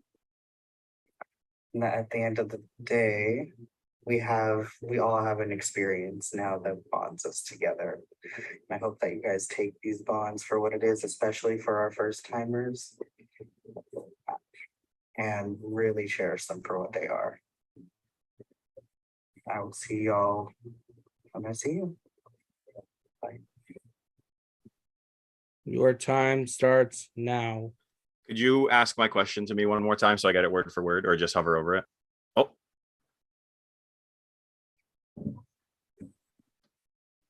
This Oh question boy. is for Tyler. Tyler, outside of the core, what great moves have you been able to do using your social game? Okay, okay, great. So I feel like I did have a very strong social game. I think I glossed over this in our last with Morgan. I was friendly with everyone. Benji, I think you and I had a rocky start. Personally, you voted for me two times. So you were someone that I really felt I couldn't fully trust until we had our very strong heart-to-heart. But by then in the game, I was pretty much set in stone as to how I was getting to the final. When it comes to everyone else, I mean, Morgan and I were really tight. We created that group with LJ. I did feel like I was on the outs of that group, unfortunately, but I did know that everyone would make the move for themselves. Again, I think I made it pretty straightforward. I was more a strategic player than an emotional player. But personally, I got to talk to each and every one of you. I got to learn your backstories. I got to learn how long you've been playing these games. And I'm going to cherish those conversations and relationships post game. Unfortunately, I don't think it did enough for me in the game right now. But I appreciate all the feedback, guys.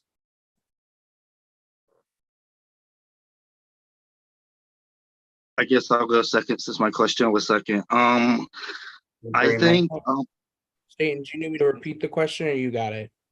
I think I know it. I think emotionally, yes, I am the most emotional of the final three, but I do think that I did keep it from affecting my game there at the end, because like we've already harped on that, me and Tyler a little bit, like we talked it out. We were able to work it out. Like I overcome that emotion, and a lot of that emotion was because of a lot of personal stuff outside of the game too, which I was glad that I was able to be like, okay, I don't need this to affect me. I need to talk out, and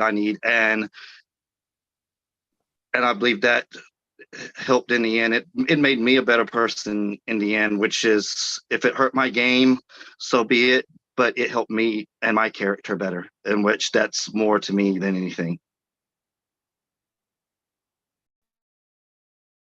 So my question, I think, was effectively the moves I did that were just for me. For me, again, the biggest thing was making sure, like, if an idol's being played, if something's happening, if something's going not according to plan, I never want to be the decoy. I never want to have my name out there, period. So the big things I did on that front were, first off, I think in the immediate aftermath, like my game could have lived or died in the immediate aftermath of the Maynard vote. As the vote was happening, I was messaging Brandon and Haley saying, and this was the only vote this was the case for, I don't know where the things are falling tonight, but no matter what happens tonight, I want to be with the two of you. I want to work with the two of you. I'm not gunning for the two of you. Let's please work better next round, the round after that. I think that's something that kept me a little more in their good graces and a little less willing to say my name versus someone else's. Right after that, also, I think Tyler and Jackie had not an altercation, but I think Tyler knew that Jackie was the one who had talked about where the vote was going to go and was upset. And I immediately went to Jackie and said, let him blow off some steam. He's going to get over it. It's fine. We can work together. Don't worry about it. I knew at that point, if there's a vote split going forward, it's not falling on me. If there's votes on Braun, which was going to happen after what Maynard said exiting, it's not falling on me. Those were the two biggest things. Then the conversation I had with Morgan that night, and that was honest, that wasn't strategy. That was just me laying out how Morgan completely clocked me, completely read me, completely knew where I was going, but was just happy that I wasn't doing it as a move against him. And because of that is a reason why Morgan was more willing to work with me than with Jackie, I think, going forward. But I think that was the fulcrum of the game. That was a turning point. I either live or die after that vote. And the 3 most crucial conversations I had were during that.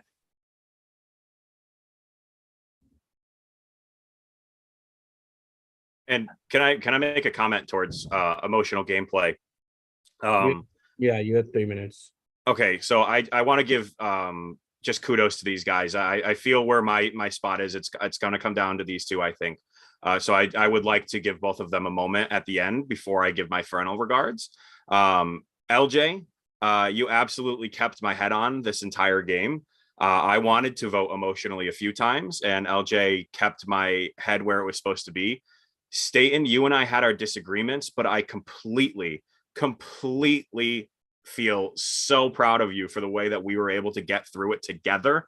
We could have voted each other out in 2 seconds. The way that we went at it this last one, I was like, Staten, fucking stop. Like, we really got into it in this last one. And LJ was able to keep the 2 of us from butting heads and move forward in a more productive manner. And I appreciate the hell out of you guys. I understand where this vote is going. And I hope that both of you are proud of what I've done in this game. And moving forward, we get to have such a great relationship. So rock and roll, guys. Please, if you're planning on vote for me, let's get it on these 2 guys and have a showdown here. Let's go.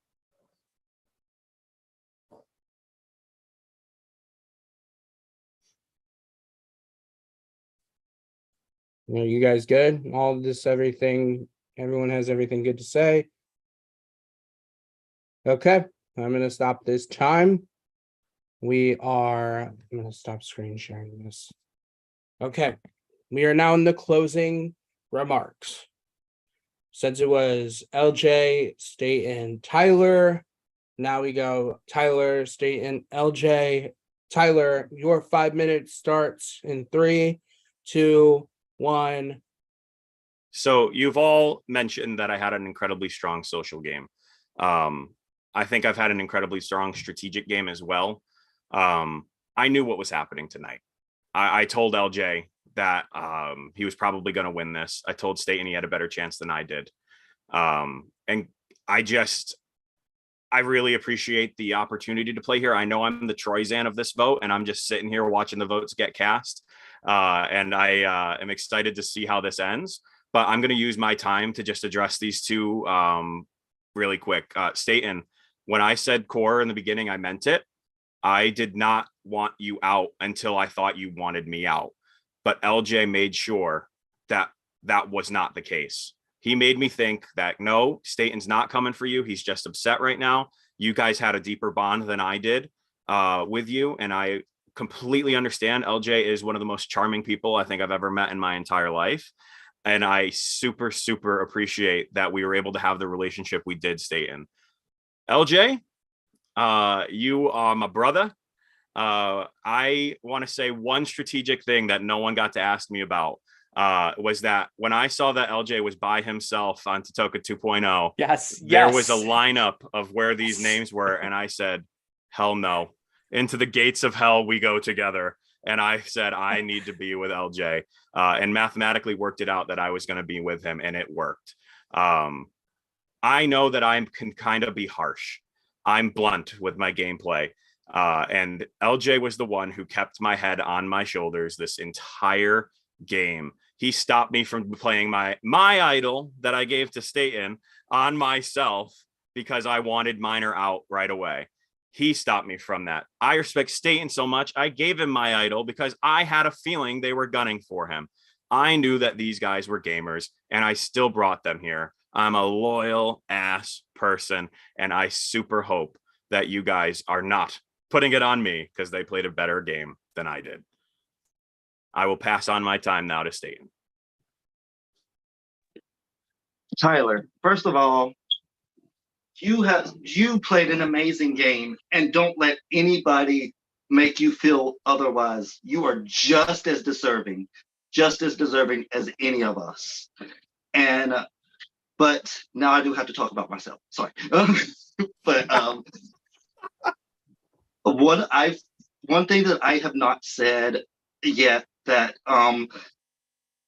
needs to be said is the fact that at merge, I am the only person that voted in the right way on every vote. Like, yeah, the others knew about it, but I still voted the right way. They didn't. LJ knew about the Jin vote, but like I was able to still do my own thing and vote in the majority. Well, even though when I say the majority, after Vitals were played, it was the majority. Yeah. So, and I stuck through. Like I always play games where like I make a core two that I really trust and want to make the end with. And I have done that in so many games where I have made the end with my day ones. And I feel like that is not just a testament to them, but that's a testament to how I play as well. Like if I can do it multiple times, like that's saying something. Like I was closer to LJ, just like you were closer to LJ, Tyler, but I absolutely love both of you.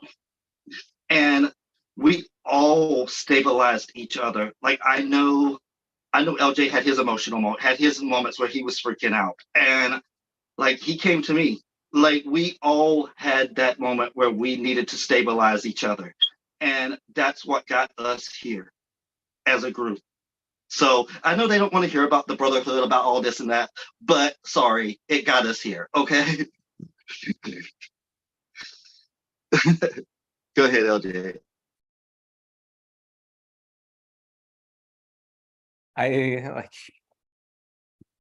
think I played a distinct game. I think I played it, based on relationships, based on being really strategic when I needed to be, based on being loyal when I needed to be, based on making sure that I was at least more valuable to every juror than at least two other people, to make sure that I wasn't even a decoy vote at any time.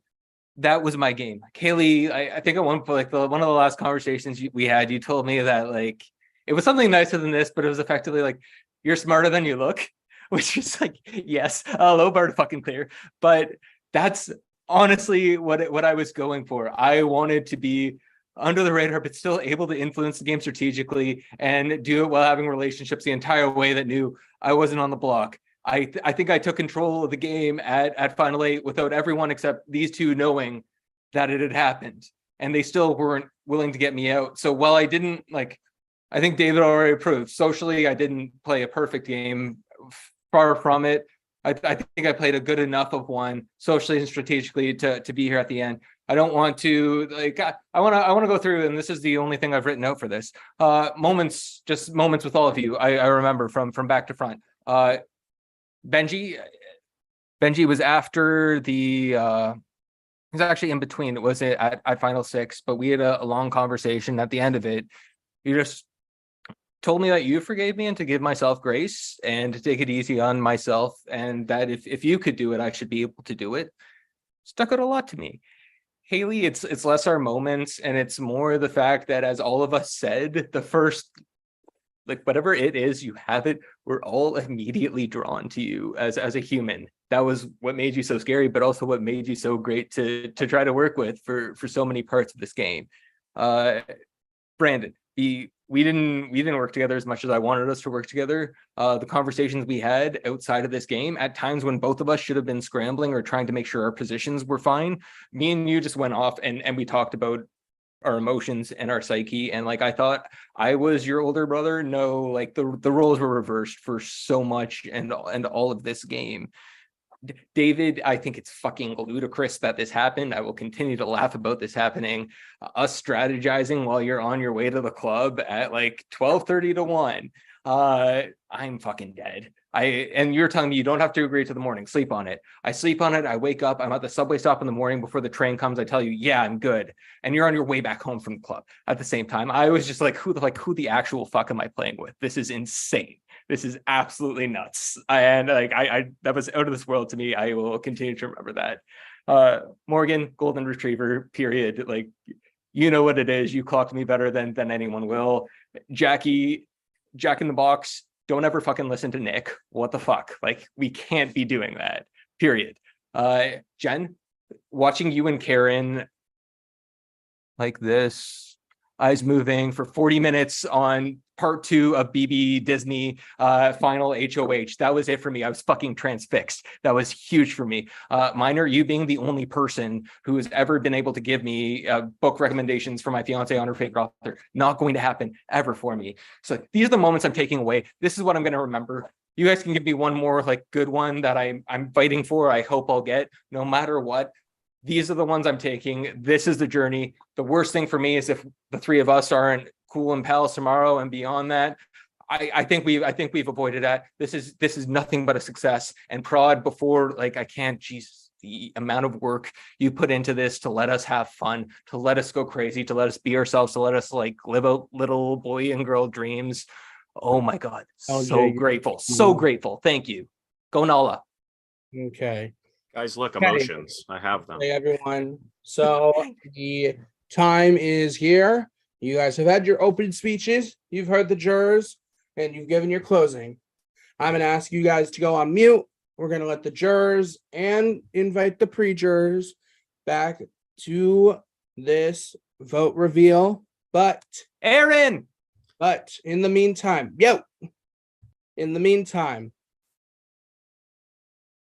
to the jurors watching, and the jurors are not, we'll bump it. This is your final chance to vote. Again, do not pull a topaz. You are voting for a winner. Do not vote out someone tonight. Tonight, the vote is for a winner. So we will let them back in and with the pre-jurors. And then in about 5 to 10 minutes, we will reveal the votes.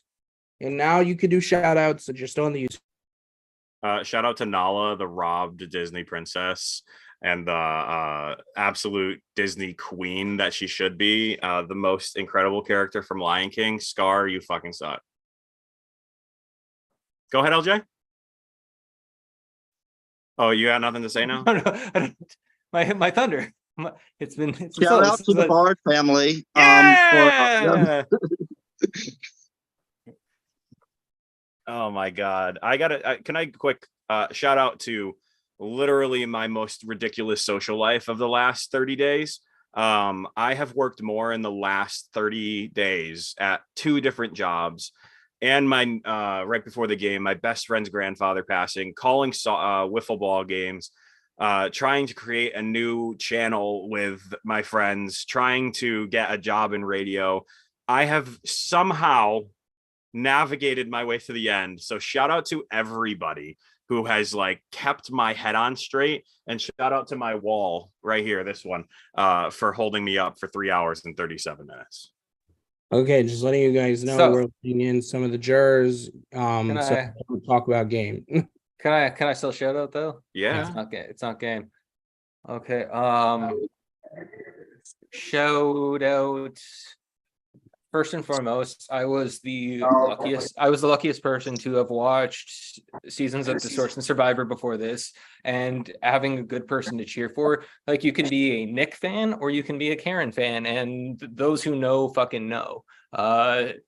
Huge Karen fan. The fact that I got to have her as my prod guest was an absolute highlight of the season, even if it would have ended for me at 5, 10, 13, whatever.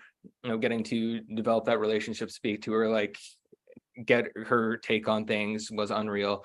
Clearly the Jesse, Omer, Rudy Bosch, Sheree Fields, Sydney Gillen, Kelly Wentworth, and I've forgotten so many of the rest. David Wright, thank you. But so happy. Ty already took the Nala stuff. Beyond that, like, Ty took a lot of shit tonight. I was personally not expecting that. The most fucking honorable person in the game. If I win, it's because the best person didn't win, and I don't care who wins beyond that. If I can fucking spend one day with a clone of myself or either of these two, I'm taking fucking either of these two either day. They are much better people than I am. They're fucking healers. I love these men, and all I want after this is a relationship with them and some of you. So fucking huge shout out to them. This is so fucking idyllic that we got to start this together and finish this together. The only bad thing is it wasn't with Gen 2.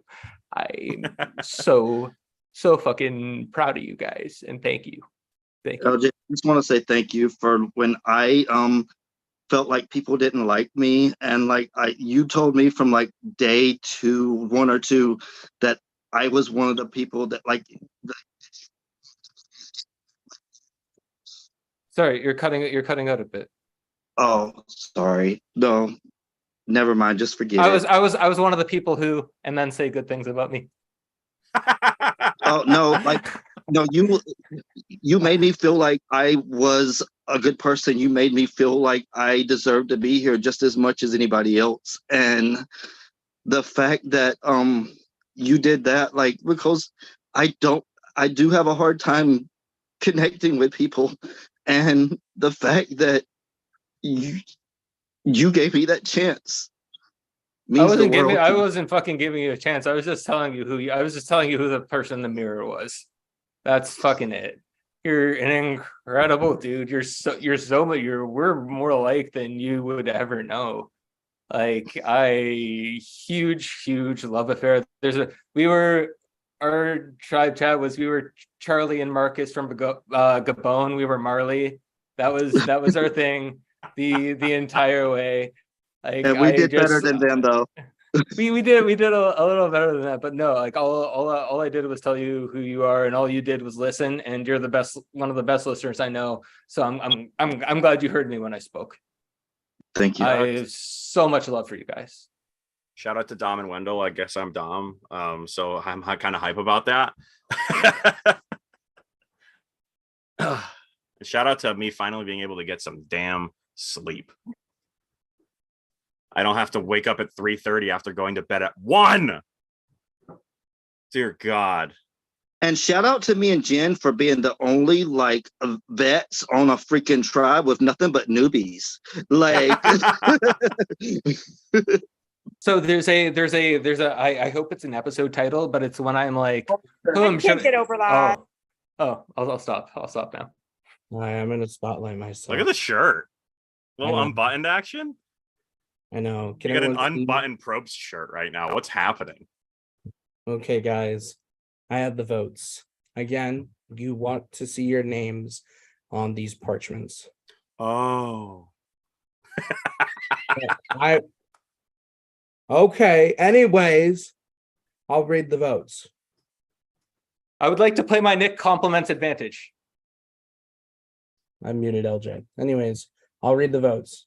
First vote. LJ. Second vote. LJ. Third vote. Staten. Fourth vote. LJ. Fifth vote. LJ. Sixth vote. And the winner of Distortion Survivor Heatwave, LJ. Congratulations. I'm going to remove my spotlight. It's to you. And the floor is yours. I have to unmute myself because Seth muted me. Apparently, guys, like, when I played for this game and people were like asking me what I'd be good at, the one thing I thought I'd be shit at is being with people and interacting with people and making friends with people and having a social game. The fact that you all accepted me, wanted to work with me, give me the time of day. I don't even know if it was just like be nice or if I was ever grading on you, but like the fact that you guys gave me a chance in this, and like that means, you know, so much more to me than this ever would. I want to be real clear. The best person did not win this game. Full fucking stop. I'm so lucky that better men wanted to include me in the end together. And that's the only reason why I'm here. And thank you, both of you, Tyler and Staten, so much for that. I love you both.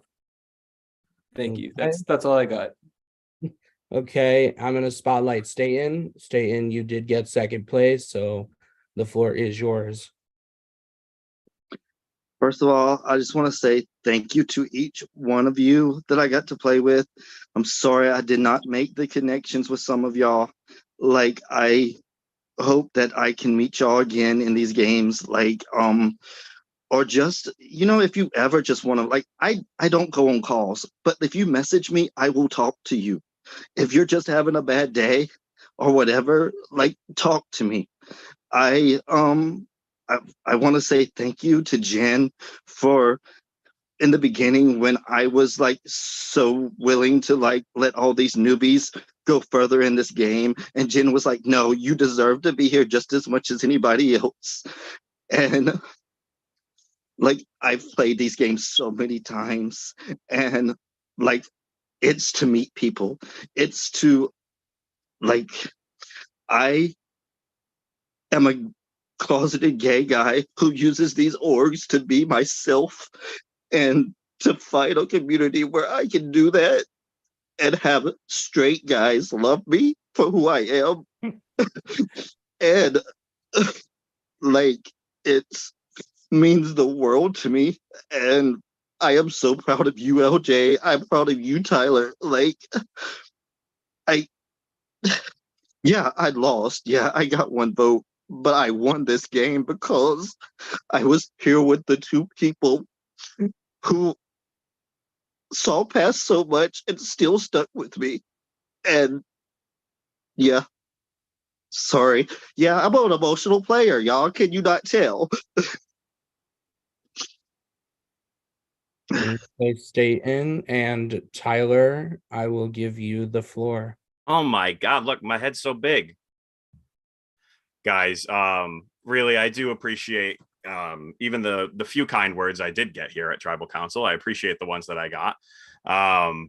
I had the goal of making Merge getting to this game. I knew that my attitude when it comes to gaming could be a problem. I'm competitive. I'm incredibly competitive. And I honestly knew that I could drop for LJ in that pressure cooker challenge, but my gamesmanship said, fuck that. I'm going to go for 3 hours and 37 minutes. I really appreciate all of you. I love you all. I'll keep it short and sweet. Give LJ his moment. But Staten, as although we disagreed, man, I do really appreciate our relationship. You give me perspective that people don't think the same way that I do, that I need to be more careful maybe with the ways that I say things. So I appreciate you for being honest, even if you thought I might not like you because of it. The fact that you were honest, that's me. I love being honest. So you were able to connect to me that way. And I think it made us stronger at the end. And there was no way that I was going to go out for you. LJ was like, he's not that mad at you, bro. Just talk to him. And that's exactly what we did. LJ, fucking congratulations. I told you this morning that I was going to be the vocal doormat of this tribal council and jury. So I super congratulate you on this win. You are by far the most charming player in this entire game. And there was no way I was ever going to put your name down. Not once. Haley came to me, Minor came to me, Benji came to me to talk to me about our relationship. And I said, no, I would not want to put you down. And if I didn't say no, I was just like, next question, please. Next question. Because I knew without a shadow of a doubt, you had my back. So I had yours. Congratulations. Thank you, man. You guys, I'm going to speak on behalf of Prod. If they disagree, they can let me know. You guys killed this season. And Staten, you have got me all emotional, so I'm going to be all emotional.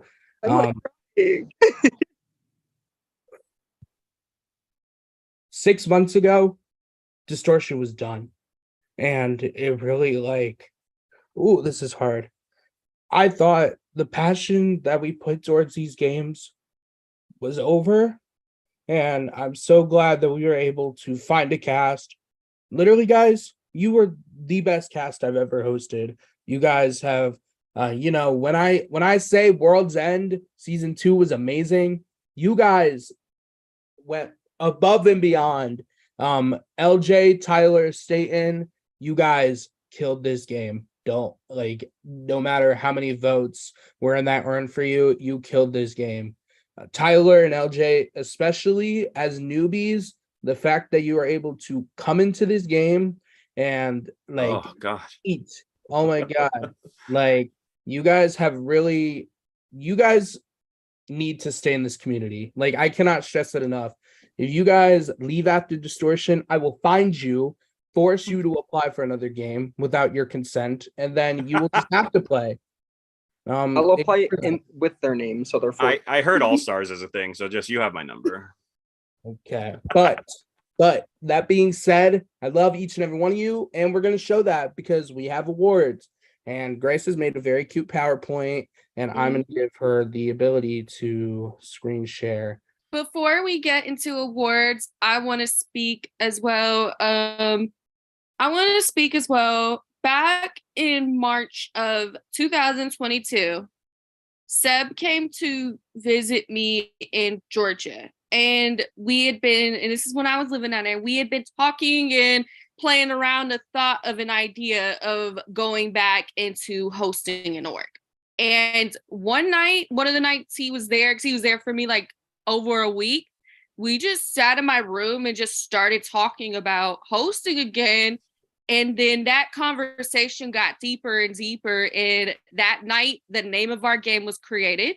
The concept of our first season was created. And we went from that to now being where we are now at the end of season 5 in a little over a year. And like Seb talked about, we thought we were done for back several months ago. We thought we were done for. But we decided to come and show how truly, truly strong we were as a prod team. What we could do to bring this game back to life, because we knew in seasons past that people genuinely enjoyed playing our game. And we wanted to give more players the opportunity to have that experience. So we got our strength back up. And I will say this because of this cast right here who is on this Zoom, the people that are off this Zoom, y'all are like created the biggest drive that I've seen out of my production team ever, because y'all made this such a great experience. Y'all have been such an amazing cast. Y'all have been my favorite cast to watch. I love all the other casts, but y'all have been really amazing. And I appreciate y'all so much. And you guys are such a pivotal point in us being completely broken and fallen down to now rising and excited to move on with this series. So I thank y'all so much. Go ahead, LJ. The only thing, in all of my thank yous and everything, I forgot one thing. I'm getting married in 2 months. The fact that my fiance like let me do this and knew that throughout I was not giving her the emotional energy or whatever, but I was having the absolute time of my life and like being happy for me as it was happening. Thank you so much, Hunbun. This is why we're getting married. This is why we're gonna have a great life together. This is why we're gonna have a great life together. She's been asleep for 2 hours. Shit. We keep very different schedules. Just the But dog. like, thank you so much, Hunbun, for letting me do this. I love you forever. I'll close out this love circle before we get to our awards. I have played this game and I have hosted this and several other games, and I know the amount of mental stress this game takes on people and just orgs in general. And watching you guys just play as hard as you guys could in the way that you did, specifically in the jury phase of this game, this jury was like rancid in so many ways, and I love you all so much, but it was so fun to watch. I can very, very strongly say that this is my favorite cast I've ever been honored to be a part of hosting. I just want to thank you all so much for for just being yourselves and playing as hard as you did and investing your time in our work. I just want to say, Nick, I told you so that this was going to be just the drag Tyler ceremony. All right. Can I just say something to Seb and the host? Yeah, go ahead. Thank y'all for like, none of y'all knew me before this game, and y'all accepted me into your game. And not just that, but y'all do such a great job casting people that don't know each other. That is so hard in this org community to put people, like, make such a diverse cast where like there are not that many connections. And that and the hard work that y'all did, like, it is so easy to want to lean on people that you know in games, and I was never to do it. So it was really, really nice, and just thank y'all so much for all the hard work. And I want to just point out one more piece of the game that blew my mind. The absolute like strategy of puzzle making for that last idol search from Prod was absolutely bonkers. And we only got there because we worked together. If you guys didn't know by now, 19 turns to get to 3 chests, 1 idol, 1 advantage, 1 coin. We cleared all of them. Every single one. And They a 4-digit all code. worked. A And 4-digit code that Staten managed to get with the numbers Like with one try. one guess nearly every fucking too. time. I was Staten there is too. unreal. You know, you were like step Oh. 16, but yeah, you were there. Yes. Jen, you were there. The last mile was the hardest. And Okay. by the way, I guessed wrong the entire freaking time. I did not contribute one positive answer to the entire idol hunt. The entire time. Okay. 2 things. First, I got a private message because he is one of my besties. Mike Jones has said hi to everyone. He cannot make it. Love you, buddy. But if we keep blabbing, nothing's gonna happen. So let's get these awards done. And as for the idol system conversation, we do have comments on that, but that'll wait after awards. Once awards are over, it's reunion for all. Alrighty, so I'm gonna go ahead and screen share. Oh, trust me, y'all are still gonna be bullied, just not in the game. All right, so do y'all see my screen? Awards. Yep. Okay, thanks for the confirmation. Time to start the slideshow. All right. Well, if it's gonna load. Yeah. The Distortion Survivor Heat Wave Awards. First up, we have, if my mouse was most raw pre-juror. This goes to the person in the game who had a lot going for them, but they were sniped before the merge phase of this game. This better be fucking Alex, I swear to God. And the winner is Roberto. The amount I just want to talk about for the brains and the bronze are probably like some of the y'all have a couple y'all have an idea, but initial tribes, Roberto had a lot of hold on. He was running that beauties tribe. Like, we would be looking in confessionals and every single person on that tribe had him on the top of their trust rankings. Like, everybody did. This man was running this shit to the ground. And then the swap happened and his fate ended up being sealed by Jackie and Jen. And by an idol play Women. The idol play wasn't even needed. The idol play wasn't even needed. Women. The idol play wasn't even needed. The idol person had like 1 vote. 1 vote against. We fluffed the idol. I fluffed the idol on purpose, honey. Like, and I will say this too.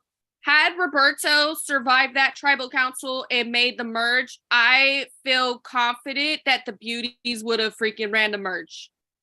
Oh, I There would have been a 1000% agree. lot different game going on. This man had a lot of power.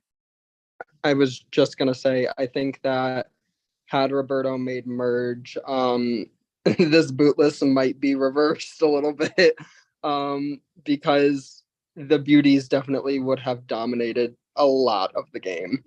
And I think that one of the smartest moves I've seen in this game was taking Roberto out when Roberto went out, because had he not gone, it would have been a bloodbath for y'all. Bruno, love you, King. But He was munching. Like I will say, like pre-jury, like the heavy hitters were like it was the core on the Brawn, Tiger's Eyes on the Brawn, and then it was Jackie on the Brains, and then it was Roberto on the Beauties. And those people had such a tight hold so that when Roberto doesn't come into the merge, we were like, oh, well, we had an idea of how the game was going to go, and then it completely flipped. So, but wait, I'm sorry. Did you say I had a hold on the Brains?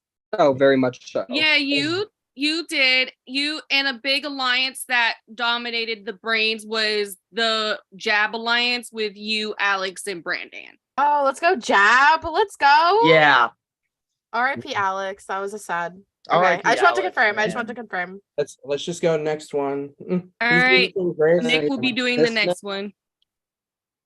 The next one is Most Rob Juror. Our nominees are Benji, Morgan, and Jackie. And as much as I love the Morgan. other two, Morgan. It's Morgan. this is a no contest for me. The winner was for sure Yeah, Period, Waits for bestie. Grace. we agree. Morgan. I think, and like we've talked about this as a group. You want robotic. Morgan. So please compliment Morgan more. You're on your B boop era. Am I? Yes, Very beep boop. This is so now. you're in your Grace era. You know, I actually thought it was the sucky ass internet up in his room at first. Okay. Am I back? Am I back? Nick. Yeah, You're you are. back. Okay. If Morgan did not go and Morgan went, I think Morgan wins this game. Morgan had such a grasp on everybody's dicks in this game that it was kind of insane. And that's all I have to say about that. No, Morgan was in a really good position and said the right thing to the right people to make sure that if it wasn't him, it was always going to be someone else. I'm messaging Morgan right now, and there's one time in the game because like Morgan and I were like messaging behind, like we were giving like slight shade on our alliance members and just like keeping open communications. And there was one time where I told Morgan, I'm like, okay, like I know you're busy, you're getting off of work late. Tomorrow night we have to have like a discussion about what our plan is post 7. And like Morgan never hit me up after that to schedule a time. And after that, I'm like, oh fuck, it's me or Tyler at 7. So that's the real reason we had to make a move then, or else Morgan or Haley for sure has the game on lock from 8 on down. If one of them isn't gone, they completely dominated strategically and socially at that point of the game.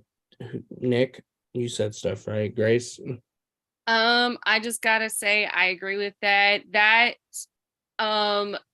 Morgan and Haley, this game would have been a lot different had this idle play not happened and had Morgan survived and continued on in the game and had David went there. Alrighty. Next up is Seb's going to be presenting the next award. Alliance of the season. Now we had a lot of alliances as mentioned at FTC, a lot of 3 people chats, lots and lots and lots of 3 people chats, especially with Tyler and LJ. But we have a few of those. My God, so don't do that anymore. Jesus, you pissed us off. Okay, the alliance of the season. We have the core, Hellraisers, Four Locos, all had impacts in different points of the Four game. Locos. Ooh. But the alliance of the season is the core. What? What are you doing, LJ? It's this is it. It's a core. It's a 3, but it's plus like the shooting a 3 goggles. Okay, That was us. Anyways, so the core form day Should have 0. gone with the other name. I'm not saying it. No. Say Piss it. boys, Piss boys, baby. Let's Piss go. boys. This Piss was boys. if I'm thinking right, this was the first alliance I think that was made this season. Yep. So the core was made LJ Tyler Staten, and I mean we kind of had to give it to them. They were the final 3. They stuck despite it not being the best move at times. They did stick together to make it to the final 3. And the core was always it. It was always those 3 strong. Throughout the season, it was proven multiple times. And shout out to Tiger's Eyes because but the core itself was the core of Tiger's Eyes, and that was the alliance that was always going to go the furthest. Okay, next award. And A lot of shade. It's I was not gonna crazy. say another thing before we move on. Kind of like not just about this alliance. I believe based on from what I saw and how many notifications I would that would pop up on my phone when I was away from it, whether I was working or I was waking up for the day. I believe this season has broken the record for the amount of alliances because I've never seen so many freaking group chats made and blown up. It was literally fucking ridiculous. Like it was ridiculous to the point where I was like, it wasn't why just did we y'all. do this? It was everybody. Oops. It was all of you. It was ridiculous. A ridiculous amount of alliances. But yeah, the core kind of munched or whatever. Move along. Next up, we have the duo of the season. Nominees are Haley and Morgan, Benji and Jackie, and LJ and Staten. At different points in the games, these 3, there are other duos. I will say that, but at different points in the game, these were dominant. So we are going to give duo of the season to Haley and Morgan. That's all I wanted. Let's go. Haley and Morgan were always in their chat. They always were, anytime I checked in there, they were always making sure they were on the same page with each other. They always made sure they were going to move forward in this game together, no matter what. And I will say with LJ and Staten, y'all were a tight duo, but I kind of feel with the core alliance, it was like shown in there. But I feel both duos, you guys did have a good hold working together. For me personally, anytime I saw Haley or Morgan interact with each other, I would always be laughing because they're just both, and I mean this with all the love in my heart, stupid individuals that I love so much. They would just say the most out of pocket shit from time to times, and I'm like, this is too much or not enough. And I just loved the positivity that they brought into their chats, no matter if it was them discussing strategy or just talking to each other on a personal level. It just made me really happy.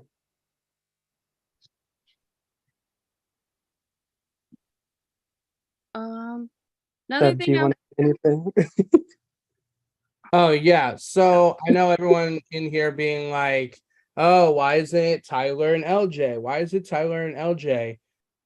Staten and LJ made a bond on day 0, same time that the core was made. And every time they had a conversation or they just talked, it was amazing to watch. And okay, continue. I'm not doing that. I wanted 2 nominations for that. I wanted to be up with 2 people for that. Come on. I will say, from a production standpoint, and I'm going to be honest if it was a final J1 final immunity, I do think he was going to take Staten over Tyler, which is why Staten and Tyler were nominated over, or Staten and LJ were nominated over LJ and Tyler. Yeah, I think that was a genuine pick, And this is the honestly, production- because I knew I was the one of the three who would be voted out first. I know like you guys see things from your perspective, but we see things from literally every perspective, which is why some of these might not make sense to you. But that's why we did it the way that we did it. We can go ahead and move on to best move. I, funnily enough, won this move my season, so I'm excited. Best move nominees are Jen flushing the idol at Final 13. That was kind of iconic. Staten voting out Jen. I think personally that was the best move Staten could have potentially made, period, in that game, just for the simple fact that Staten would have left had Jen not gone out. And then the core using LJ's idol and David to blindside Morgan. And the best move goes to... Let's go Braun. Waiting for Grace. The core using LJ's idol and David to blindside Morgan. I think it completely changed the trajectory of the game. Had that play not happened, I think that we would see a very different final three. I remember being in the prod chat being like, how the fuck are they like managing to pull this off? This is actually kind of insane. And so I could not fathom a different best move, just for the simple fact that that move genuinely was so big brain, and I hated it so much, but I loved it so much. That I don't think that happens without each one of us doing the things we did in the run up to it. Like without Staten having a relationship with David, I'm never giving an idol to David. Oh, also that was a fun thing. So I was spreading my idol around through everyone. It was like my way of, you know, being a nice guy. And if I got voted out, I wanted to make sure that it stayed in the game and helped my like core alliance. And I noticed when the idol got sent back to me, it never said who it got sent from. So I knew when Prod was sending idols, you didn't know who it came from. So I knew that we could like send it to David, pretend it was Staten, but then also have Tyler say like, dude, it's actually you on the block. And without all of that happening at the same time in a very short window, and that was incredibly fucking stressful because David was fucking at work during this time, like without all of that happening under a very short time frame, this like all three of us aren't here. And it's like execution wise, it was crazy how much like everyone needed to do everything at the right time for that to happen. We were so lucky that happened like it did. Righty, moving on. Oh, never mind then. Oh, yikes. You want to present it? Yeah, sure, I guess. So worst move. We have David voting out Morgan at final 8, letting the core get to the live night. Tyler not listening to Jen when he got the manipulation advantage, and the Hellraisers voting out Jackie and David. Whoops. A lot of these were pretty bad moves, not gonna lie. But at the end of the day, we have to go to the one that made the biggest impact, and that was Tyler not listening to Jen when he got the manipulation advantage. Let me explain. I get it. Y'all are loyal. I get it. But at the end of the day, the goal is to get the votes to win.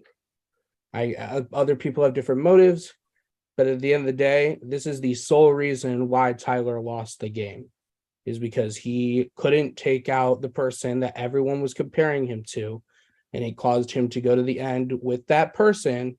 And the games were not be able to get the games that tonight were not able to be differentiated enough, and it caused LJ to sweep. Can I speak in Tyler's defense quickly? Sure. I think far more people were telling me that I was fucked against Tyler than were telling Tyler that he was fucked against me. And LJ, that can I was say something? that was my impression in the late game. I still think the biggest mistakes were giving Tyler, I, and Staten oxygen at the 9 and 10 votes. I think like that was the crippling thing of the game. I think the game like could have gone any direction from there. That was it. Like Tyler was being told by Brandon that it's basically like it's either Staten, Haley, or him getting his vote. And from what he was hearing from Benji and Haley, at least from what I was hearing from Benji and Haley, it was that I didn't have a shot at their vote and that he was more likely to get it. So like I think this is I'll disagree all day on this one. I think working with the information he had, he totally made the right decision. And help me. Probably goodly done. But yeah. I hate all of you for idling me out. So that hate was spread evenly. Don't hate the player, hate the game. You can hate both. You didn't win. Right? Wait. Also, what I will say from in response to LJ, it's really easy to say that when you won the game. Right. Exactly, but like I think standing in his position, he should have thought he had as good a chance of winning it at that point. He shouldn't have needed to think he had that. Yeah. Like everyone knows my worst night of the game was the Brandon photo where I lost my shit on so many people and barely put it together the next day. But I thought like after that night that either Tyler or Satan should have thought that they were winning the game, and the fact that I was so down in the dumps maybe like helped make a bad decision. But I don't. This ain't it. This ain't it, man. This the is bad decision is letting us get to 3. We can talk about this after because it wasn't a player who told Tyler he was doing shitty. It was a juror who had been in the jury for weeks saying, "Hey, dude, I've talked to the jury. No one likes your gameplay," and he still continued. That's why he lost all the votes. So it doesn't really matter what another player says. It's what a juror said. And so obviously we could talk about this after because I don't want to take time away from the awards, but like that was the reason it was the worst move, is because the jury talked about it and the jury said, "You ain't it." And now I can win my villain award. Righty, moving on. Speaking of villains, we're going to go to Hero. The nominees for Hero are Benji, Staten, and Minor. All 3 at some point had their heroic arcs for sure. And the winner is Benji. Benji is somebody in this game who always he just had loyalty to the people he was working with. He had the loyalty there, and he would always make sure that those people that he felt closest to were being protected. I will also say Benji was also, let me look, besides 1 or 2 people, the only person in this game to never like be nasty. All of you had a moment of nastiness, and Benji always tried to keep a level head and make it very straightforward on what he was doing and very morally sound.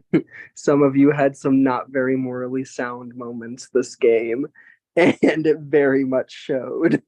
But I love Benji, and I think he deserves this so much.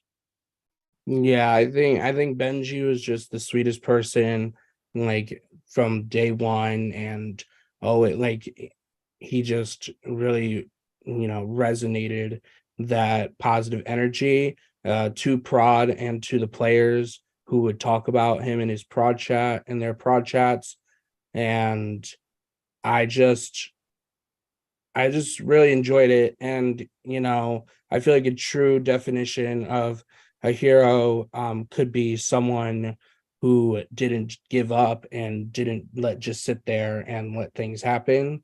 And Benji was nonstop fighting from Final 6 to Final 4 to keep himself in the game. I'm also going to say this once, okay? These are our opinions.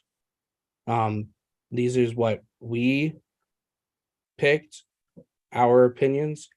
If you don't like them, I do apologize, but this is how we feel, and that's why we could talk when the awards are over and we could clarify anything. But saying that our opinion is stupid, or saying that that the awards we choose are bullshit, it really fucking pisses me off. I'm not gonna lie. So just enjoy the rest of the season, please. Coming off of that, because of this next award can be kind of tumultuous, I do want to say, as somebody who wears this badge with honor, our next award, Grace, if you want to go to it, is Villain of the Season. I love playing a villain. I love being villainous. I love scheming and being conniving, and I will happily explain to the person who won this award why they won this award. But the nominees for Villain of the Season are David, Jackie, and Tyler. And the winner is Tyler. The reason Tyler won Villain of the Season, I don't really think has anything to do with Tyler's gameplay per se. It's just Tyler takes emotion out of his moves, and sometimes that can come off as callous.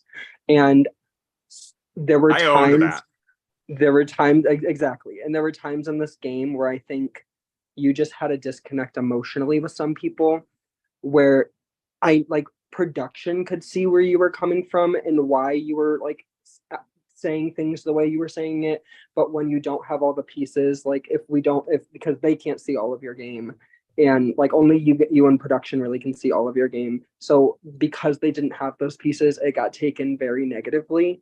Like I said prior, I am a multi-winner of Villain of the Season. I love playing a villainous game, and I could not be more honored. I'm not Villain of the Season in this game, which flips hair. That's confusing. But I will say I think that you played a phenomenal game, and I'm so proud of you. Listen, I appreciate that I have now 2 chances for 2 more seasons, both All-Stars and Villain versus Heroes. So thank you for that.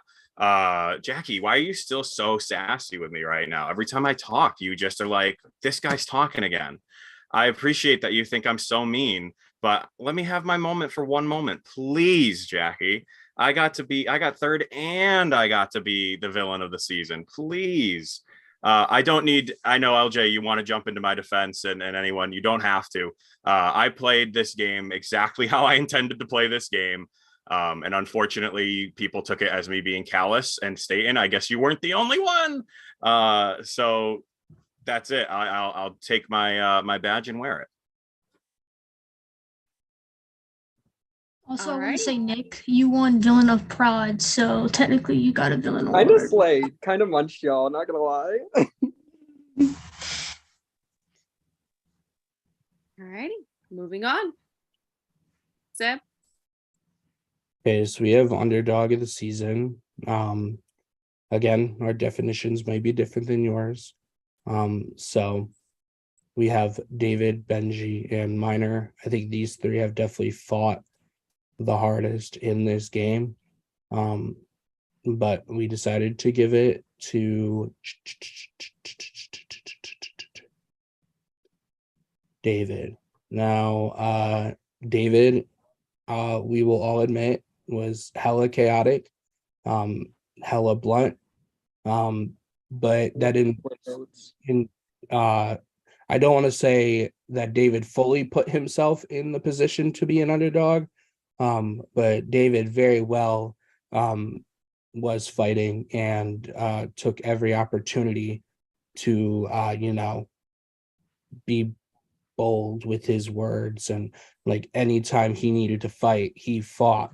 Like I think I think the thing that comes straight to my head is David at live night fighting his ass off to stay over Benji, who wasn't there, and just doing public conversations with people and talking with people in the main call and making sure that his voice was heard. And that's what I have to say about it. I definitely think that David was somebody who, once people were kind of at a point like didn't give him a chance. I think with reason, for sure, most certainly with reason. But I think that David's determination to like continue to push forward in the game is really what got him this award. Seeing him just like be in a position to where like there was no chance and him just keep going and going. It was really, really cool to see because I'm somebody who is a very strong believer in like your game's not over until the votes are read. And he very much embodied that part of what the game was.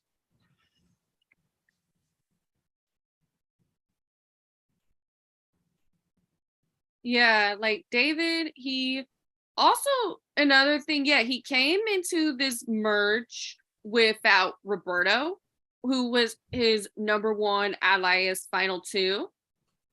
And it was just really interesting seeing his game, especially since the first merge vote with Minor did not go the way he wanted to.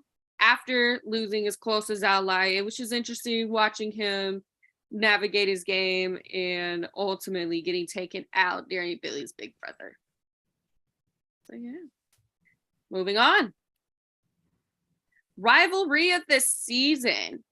There are some tense rivalries between all y'all at different times, but these were some of the most prominent ones. We had a one-sided one, which was actually hilarious to watch, which was Morgan really versus was. Fred. It really was so fucking funny. We had Staten versus Tyler. And then we had Braun versus Beauty versus Brain, literally. And the winner is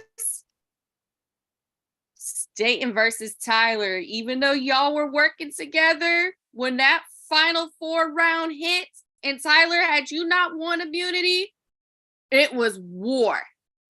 Yeah, I felt that. I'm glad Staten and I worked it out. I did go to LJ.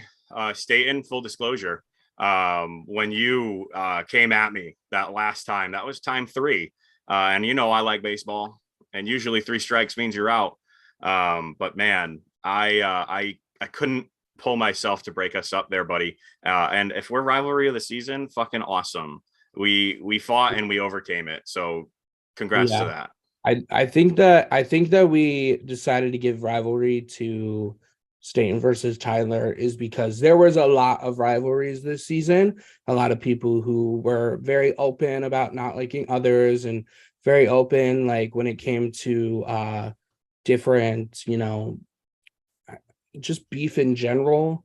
But Tyler and Staten at Final 5 and Final 4, and a little bit before that, were really nuclear. It almost caused a distinct change in the environment of the game, because like Grace said, the minute Tyler won immunity, the core made Final 3. I would just have to agree. There were points in time where production was literally like, I don't know why they're fighting. This makes no sense for anybody except LJ. So it was very weird. I will agree with you there. But also, like, I agree with what Seb said. Like, had anything changed in that immunity, I think we would be seeing a different Final 3, just for the fact that it was incredibly tense. Also, I never wanted to stir the pot between you two. I only wanted you two to be friends and make up. Again, I still think the best thing about this game is that we'll all be talking tomorrow. Period. That's it. That's all I got. And with that, we move on to the next. I'm not really sure what the next one is because there was one added at the last second. Oh, yeah, I'm like, you get one of the ones you wanted. So I won this one my season, and I'm so excited to give this one out. All 3 of these players played extremely well strategically. All 3 of these players deserve this, but there can only be one strategic player of the season, and that person, without a doubt, goes to Morgan. Morgan munched this game, and I do say this with my whole chest. Had Morgan not been taken out in the live night, I do very much believe that Morgan would have won this game. Morgan, and it bears repeating, and I don't care if it's like icky. Morgan had almost every single player in this game by the balls. Like, it was actually insane watching Morgan play this game. I just cannot say anything more positive. It was crazy. Yeah, I feel all three of you were watching your strategic games were very definitely y'all came in and gave so much strategy, and it was just very intriguing to see. But with this one, Morgan was constantly on it and excelled the most in this category. Anything else from my other department? Seb, anybody else? No, just that Morgan ate. I can't repeat that enough. Even though Morgan's from Ohio, Morgan ate. Don't ever put disrespect on Ohio's name. The only person from Ohio who has won this award, and Next up. He's not the only person from Ohio that's won this award, Seb. All the right, only person that matters. Seb, it's your turn. Do not rush me. Anyways, so we have social pots. These three have really shown, like, because yes, social gameplay is great, but it is also about the connections you make in this game, and it's about the people that you talk to in order to further yourself in this. It's not always about game, and I feel like these three had a perfect mix.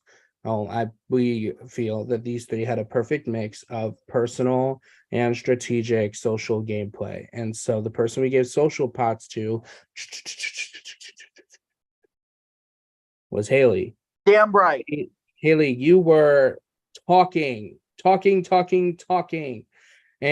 I think that it's very interesting because I feel like you and Morgan were very tight. You guys were very you guys were like game tight, like and when Morgan left, a lot of people just saw it as, oh, like Haley, Morgan left, so Haley's done. And you did a lot of work to make people change that perception of you to, whether it was game talks, like for hours on end, or if it was going to people you knew that particularly didn't want to keep you, but you still talked to them nonstop. And you really like fought to the end. So I think that this award is very valid. One thing I will say, because he's not here, Billy in the pre-merge was talking in the prod chat, and he had said something along the lines of, I think Haley's going to win this game. And it was solely based on the fact, it was right after swap. It was solely based on the fact that you had connected with every person not on your OG tribe, on that swap tribe, in a way that got them to like just enjoy being around you to the point where they didn't want you gone. And it really showed in that immunity that you won. And it showed throughout the rest of the game how you put yourself in positions to where somebody would always be before you. And granted, at Final Five, it finally caught up to you. I think that you played the hell out of this game. You played the social game like I always want to play the social game, and it was absolutely incredible to watch. Thank you, Nick. You're being nice to me. What the hell? Okay, next one. Physical player of the season. Oh, look, it's the Browns. You guys are matching up to your label. Look at y'all. So nominees are Tyler, Staten, and LJ. Y'all came out, y'all won competitions. As y'all were saying in speeches, Tyler held his hand against the wall. LJ held his hand against the wall. Staten held up a piece of paper in the air in a grueling comp. Y'all came in with the fucking comps. Ultimately, we decided to give the physical player this season to Staten. You came in and you won the immunities, you won the breaking point, and you came on and slayed that paperweight. And you also happened to, one of my favorite moments this season was the time competition. You literally dropped in 5 minutes and you're like, your phone fell on the ground and you still snatched that immunity. I just think it was amazing. And another thing I want to note too, before my other prod members speak, is that LJ is the first winner that we've had just based on remembering who the noms were for other things. LJ is the first winner to be a nominee for all 3 aspects player of the seasons, which is a showing to his well-rounded game that he played. Yeah, I just think Staten kind of munched on the comps, and there's nothing more to say about it. He literally won, I believe, 3 immunities and was the only person this season to win 3 immunities. He munched jaw and left no crumbs. I think that Staten really did well with the comps. Staten had one breaking point, which is modeled to be a social competition about people, not one. And a lot of people, were like, oh, but the guns were jammed. Well, but at the end of the day, it's who you choose to shoot, and people chose to let Staten win, that comp. And then Staten was probably the most, yes, we did change the variation for the thing because some people don't have high ceilings. But Staten is probably the most solid person we've ever seen compete in this comp. And the fact that it's a staple, and Staten was like in his prod chat later that day being like, oh yeah, like I could have went way longer. Like I wish prod let me stay a little longer. Like, I just thought it was funny. And yeah. Right. Up next. Oh, I got that. Can somebody else do this one? Please? Yeah, I got this. I'll do it. The award you want to do is after this one. Let me just say, I am so obsessed with all of these moments, and I will explain the detail real quick. So LJ getting the penny of meal or no meal, and then not stop bringing it up all season. It was iconic, and it was just really funny on a prod level. To hear LJ bring up the penny at every giving moment whatsoever. Minor speaking in Spanish at Final Tribal was super hilarious, and it really brought like the spiciness to Tribal. Staten's idol play using a condom box, I need some protection, was super funny and really brought the iconicness to the first merge Tribal, and David causing his whole alliance to get disadvantages when they all thought David was asleep. He snatched the idol when Morgan already got a disadvantage, and when Haley went to it thinking it was an idol and it was a disadvantage, everyone thought someone else got it, and David just sat there and was like, oh, sorry, I just woke up. What happened? That shit was probably the funniest thing in the world, for the simple fact that Minor was just being by himself and everybody was like, Minor was the idol. But Sorry. But we did give it. Grace, you can reveal. Grace. Oh, sorry. Doing typing. When I tell you, Staten pulled out a fucking box of condoms, I was cackling. I was like, oh, okay. Like I literally had to hold it in. I was like, I don't think I've ever laughed harder in any org period. Like, I don't think I've ever seen a better idol play. Like not strategically, but just like on a personal game, like a personal funny level. I don't think I've ever seen anyone play an idol to a funnier extent. Sorry, Mike. Anyways, it was just so out of pocket for no reason. like no, like in the fact that Satan didn't tell anybody that he was doing it beforehand. So like even Prod had no idea that that was coming. Made me witch cackle watching it, and I don't witch cackle. So it just made me giggle.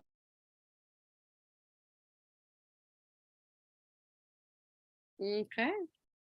Nick, here's your award. I'm so ready. That wasn't the award I wanted. Grace, do this one. I'll do this one. What Okay, was the award you wanted? It's Nick wants to do pots. Anyways, Oh, okay. anyways, Oh, wait, this or is you can do it. this is Whatever. a new warden. This is a new one in distortion. You know, a lot of people were obsessed with a lot of people over literally nothing, and these three people were the main targets. If people had any qualms, they said, "Oh, well, it's because Brandon plays orcs." Oh, well, it's because Alex won a game and won a few comps. It's because Alex hosts a comp. Yeah. Or hosts a Oh, game. it's because miners played the amount of people were like, "Oh my god, Miner played distortion before." The amount of people who were obsessed with these three was monumental. Jen should have been a nom here as well, because we're not like the bronze could be all innocent, but we're not gonna like ignore that some of the bronze wanted Jen out early in the game, like early in the game, and they really wanted Jen out because of the reason that they played distortion before and they play a lot of games. But this person, y'all harped on them so fast. It wasn't even like, oh, like let me have some time to talk to the players. Let me have time to everywhere they went, their name was in someone's mouth over They what? were on a swap tribe. Over what? Okay, I want to emphasize this enough. And this will go to and this is me saying I love you, Tyler. But when you suggested that you were going to play an idol on Fred to get Miner out, that's when we knew we were giving the obsession award to Miner. Y'all were obsessed with him all season.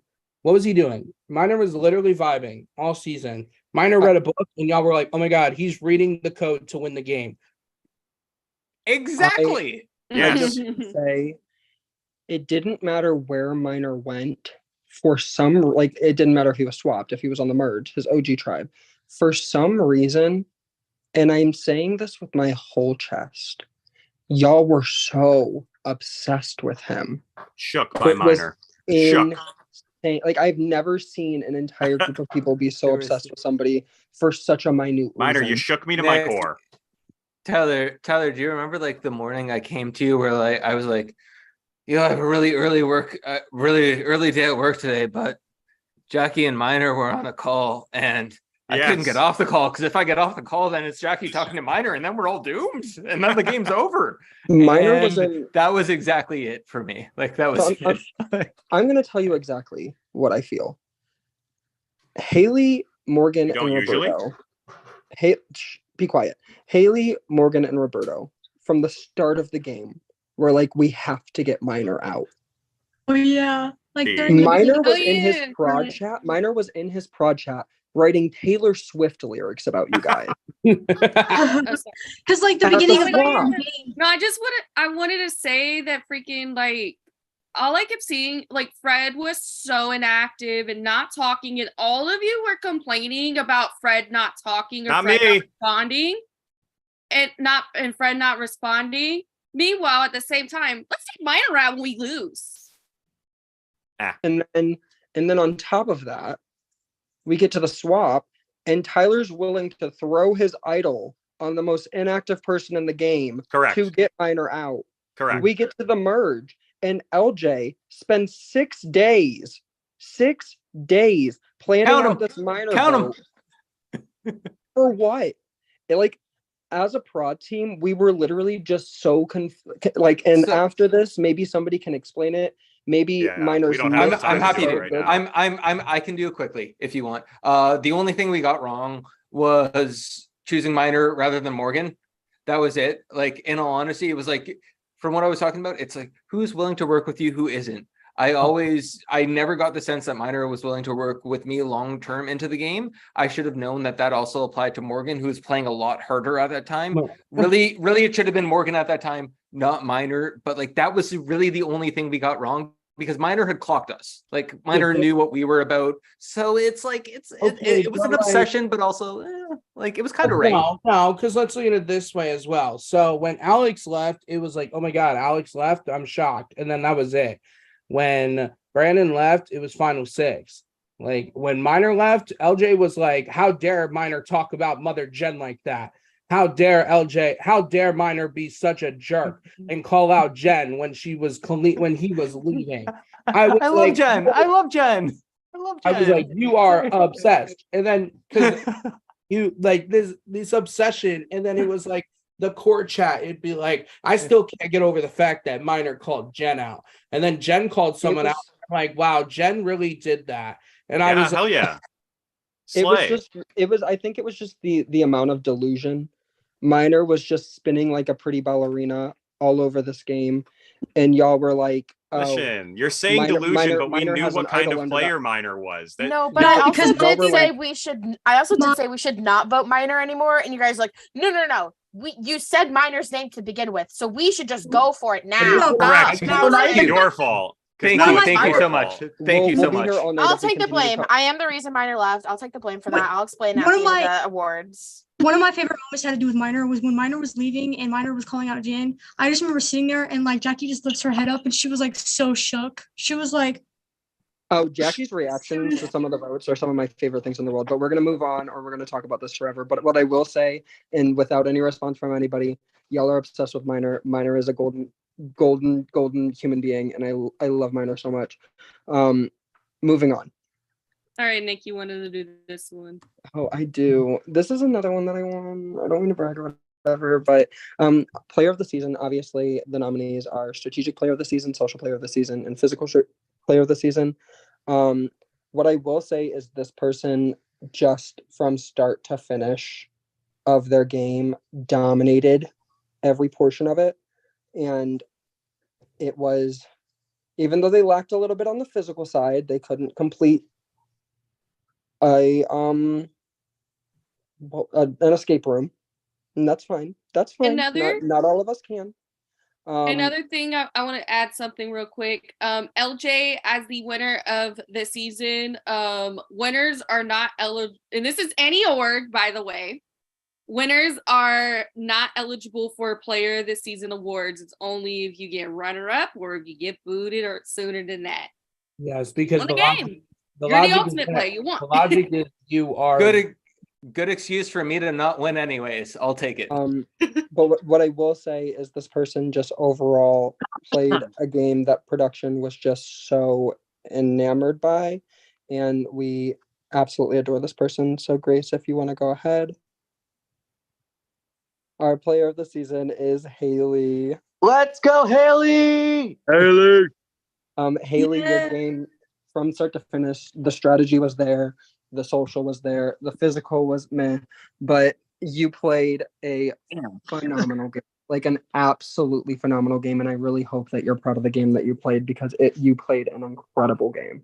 Thank you. This was literally the game that I had my best placement in. Like, this was one of the most fun I've ever had in a game, and it showed me that I have potential to go far. Like, I never really thought that until this game. So like, I appreciate that. It means a lot to me. I want to say that when I played with Haley in Ascendance, a lot of the times I was like, why is Haley doing this? Why is Haley doing this? Haley, stop doing this. Like, we're trying to work together. We're trying to get further in the game, and you're just making these small mistakes. Like, and this game, you barely made any mistakes. You linked up pretty fast with, like, the one mistake maybe was hyper fixating on Fred for a little bit, but who didn't? Hyper fixating on Minor a little bit, but like I said, who didn't? But like, once you hit the swap and you guys were in that position to really like just make those bonds instead of going to tribal, you took full advantage of that. whether you wanted it or not, you were put in a lot of chats. You were very involved. You weren't the one making the chats 9 times out of 10. You just got to relish in most of them. And going into the merge, you had this tight duo-ship with Morgan, and then Morgan leaves. And instead of, and no, this is a full-on jab to LJ and Morgan, but instead of going, I need to go on a revenge tour for my bestie, you played the game the exact way you were playing it before, and you played it perfectively, and you might have made it further than 5th if the power to talk to a juror was not a thing. I wholeheartedly Really? agree with.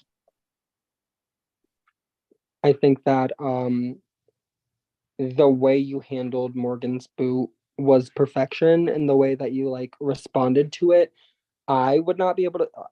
Obviously, I got blindsided my season. I was not able to respond to it that way. It's kind of incredible to see your composure in games and see how incredibly you played it. I used to never act that way. Like after that, I had to like calm myself down. I was like, okay, Morgan's gone, but I need to shut the fuck up, not act the way I wanted to act. And I was like, can't do nothing crazy. Can't do it. Haley, you played such a good game, and if it weren't for the jury, you wouldn't be on the jury. You probably would have survived through that vote. But they did tell me how dangerous you were. Still pissed at Jen for that one. Okay, and we are now moving to prod favorites. Again, just want to specify these are our opinions and our opinions only. These are our singular opinions. I will say this was a very hard choice. We fought over a lot of people. A lot of people were very close to taking other spots, and like you guys are fucking amazing. That's all I really got to say right now. But who's next? Can you check the prod chat really quick? Okay. I just wanted to double check and make sure. Yeah, Grace, who's up first? Okay, I got Jesse. Oh, Jesse sent me a message about hers, so I can go ahead and do Jesse's. Okay. Jesse's most favorite. She very much enjoyed watching them play this game. They are somebody who is a light to Jesse's life and really, really, really loves every second of watching them play, specifically this season. And Jesse's most favorite is Brandon. Shut the fuck up! I want something. She loved the way you played, loved the way you handled yourself throughout this game. I can now announce as well, you were my last draft pick before I had none, and I was kind of sad about it. But she just really, really wanted you to know how much she enjoyed watching you play this game. I appreciate it. I'll take it. I'll take something. Next one is Mikey's. And Mikey did leave a message for that one. So Mikey's host favorite is Minor. And Mikey said, what made this season for me was seeing your memes, your tailored lyrics, and song choices and everything for every little moment. You're always just a joy to be around and interact with. So happy we were able to have you back for this season.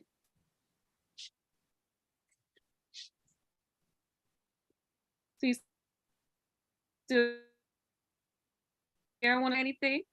I don't know who's on the Zoom still. No, okay. All right. Oh, wait. Or right there? Okay, there you go. Hi. Yeah, I just had fun. So I'm glad Mikey enjoyed me, even though I didn't last too long. But it was fun. All righty. Billy's host favorite. I'll read that Okay. because let me find it real quick. I had it up. Okay, I found it.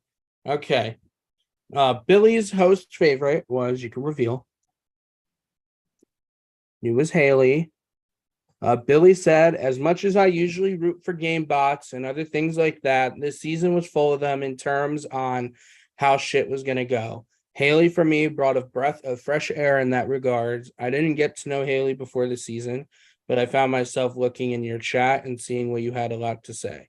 You seem to be in the middle of all the inside jokes this season, and this game would not have been as fun as it was without you being a part of it. So I thank you for that. Thank you, Billy. I know we didn't know each other, but that means a lot. Next up is Nick. Okay, mine. I'll say what I have to say after you reveal, but mine's. You want me to I reveal fought that? for this one. Yeah, you can go ahead and reveal. My host favorite is LJ.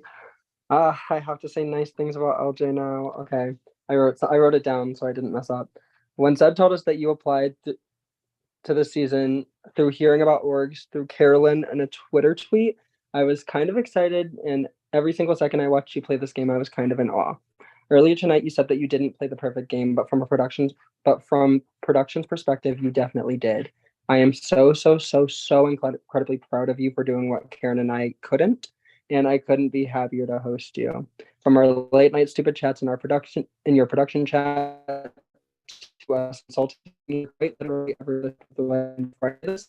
I genuinely loved every single player in this game, but you quite literally are such a light in this community, and my life has been made so much better getting to know you. I think I've gained a true friend for life.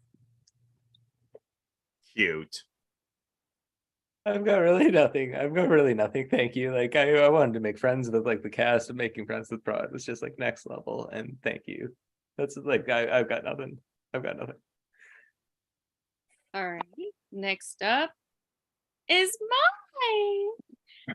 I just want to say before I reveal mine and talk about it, literally like anybody who made the merge phase of this game, you at different points, y'all ran through my mind on who can I pick for a host favorite, because I'm saying it, I genuinely enjoyed watching everybody here and watching the different perspectives that each of you had. But I ended up going with somebody who gave a lot of entertainment, and someone who gave a lot of entertainment, and whenever they would be on calls, whenever they would be talking in a chat, or whether it was just a lot of the time I found myself laughing because it was funny. So, and just watching them in this game has been just very interesting, and seeing their perspective on things. And I say this, and this has been a trend a lot with my host favorites in other seasons. I'm a sucker for an underdog. And that's why David getting my host favorite.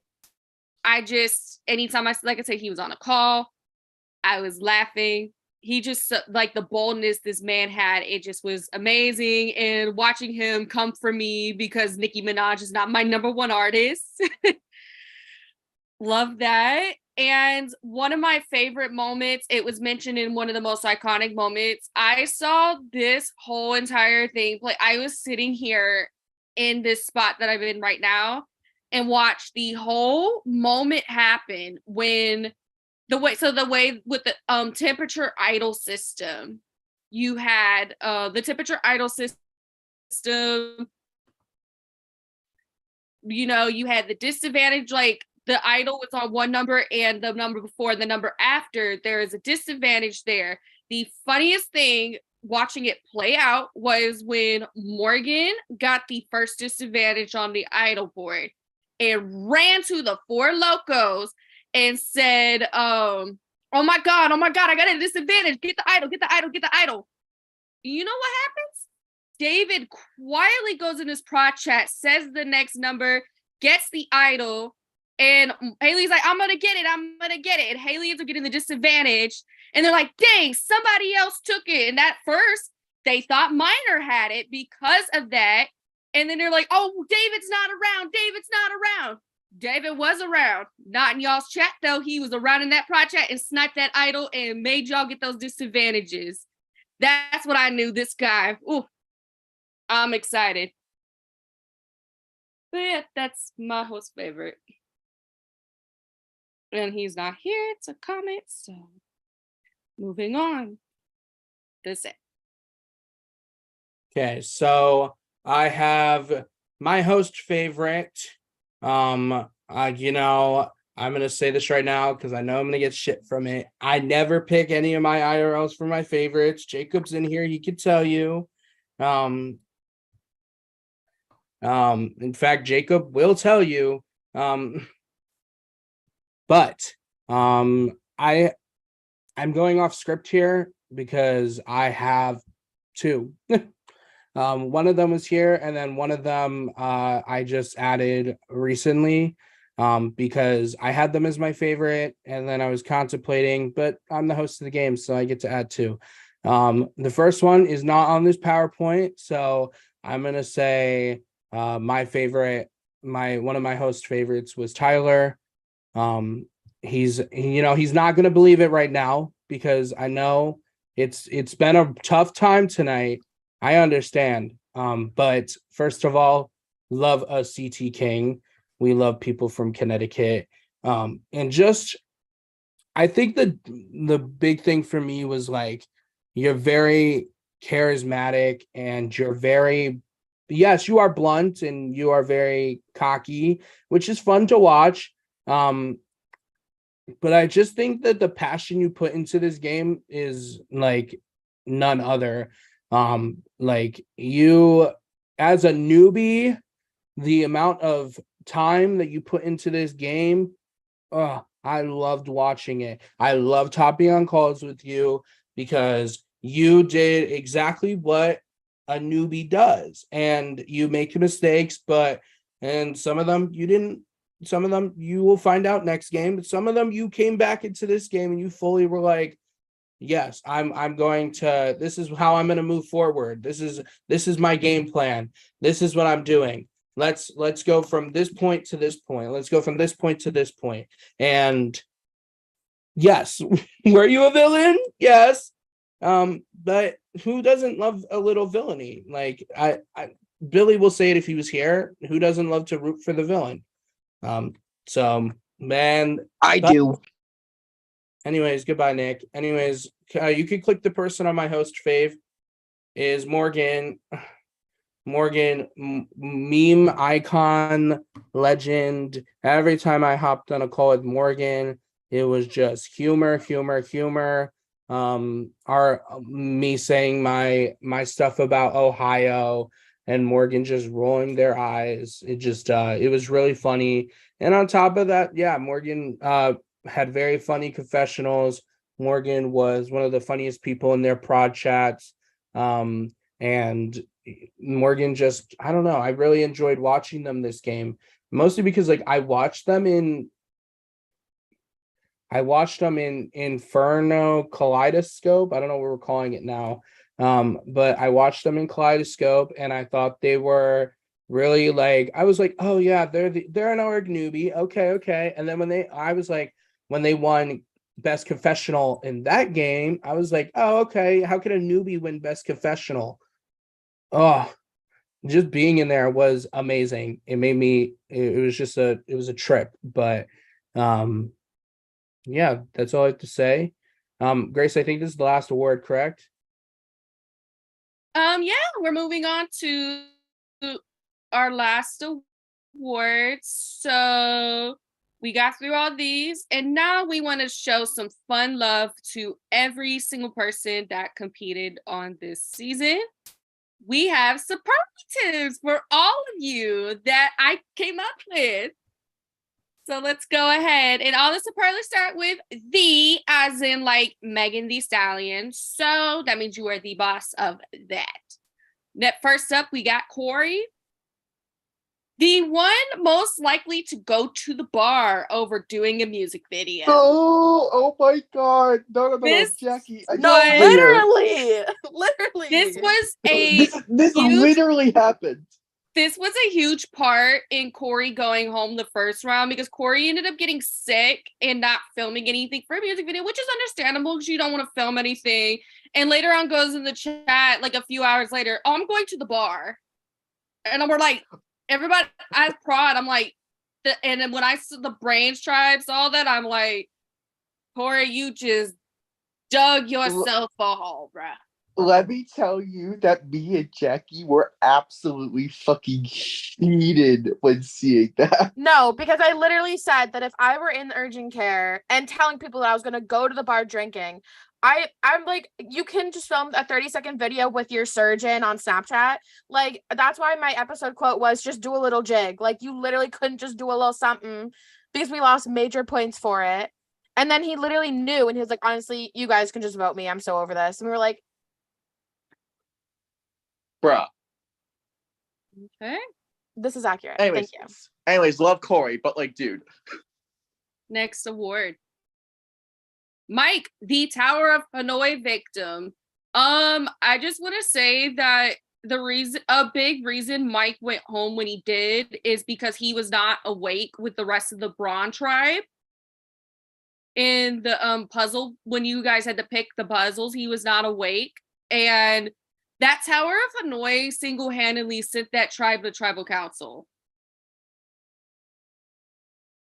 Righty. Next up, we got Aaron. Oh, I was gonna just touch on this real quick. Like, I love Mike, and I do think that y'all, like, when y'all sat him out, I was like, oh, this is so bad. This is so bad. I'm like, ugh. I literally was sitting in his house a week before. We were watching a wrestling pay-per-view, and he was doing the puzzles on his phone. And I was like, this is terrible. This is terrible. And so I was like, okay, you sat him out. This is going to be bad. Can I interject? What I didn't expect was for him to go every like 2 hours, go, I'm really good at Tower of Hanoi. Like, guys, why'd you sit me out? Guys, I'm upset. Why'd you sit me out? Guys, I would have killed this challenge. Oh, it sucks I can't help Aaron. And that was it. Yes, you can interject.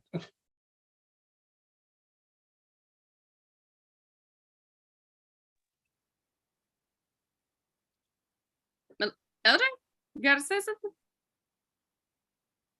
All I was gonna say was some of the stuff that Seth brought up, but holy shit, when I found out that like Mike played Tower of Hanoi on his phone every day from like a 5 spot, but he just wasn't there during that 20-minute period where we were making decisions. It was honestly excruciating, that alone, and then the next day to hear that he was actually Diesel at it.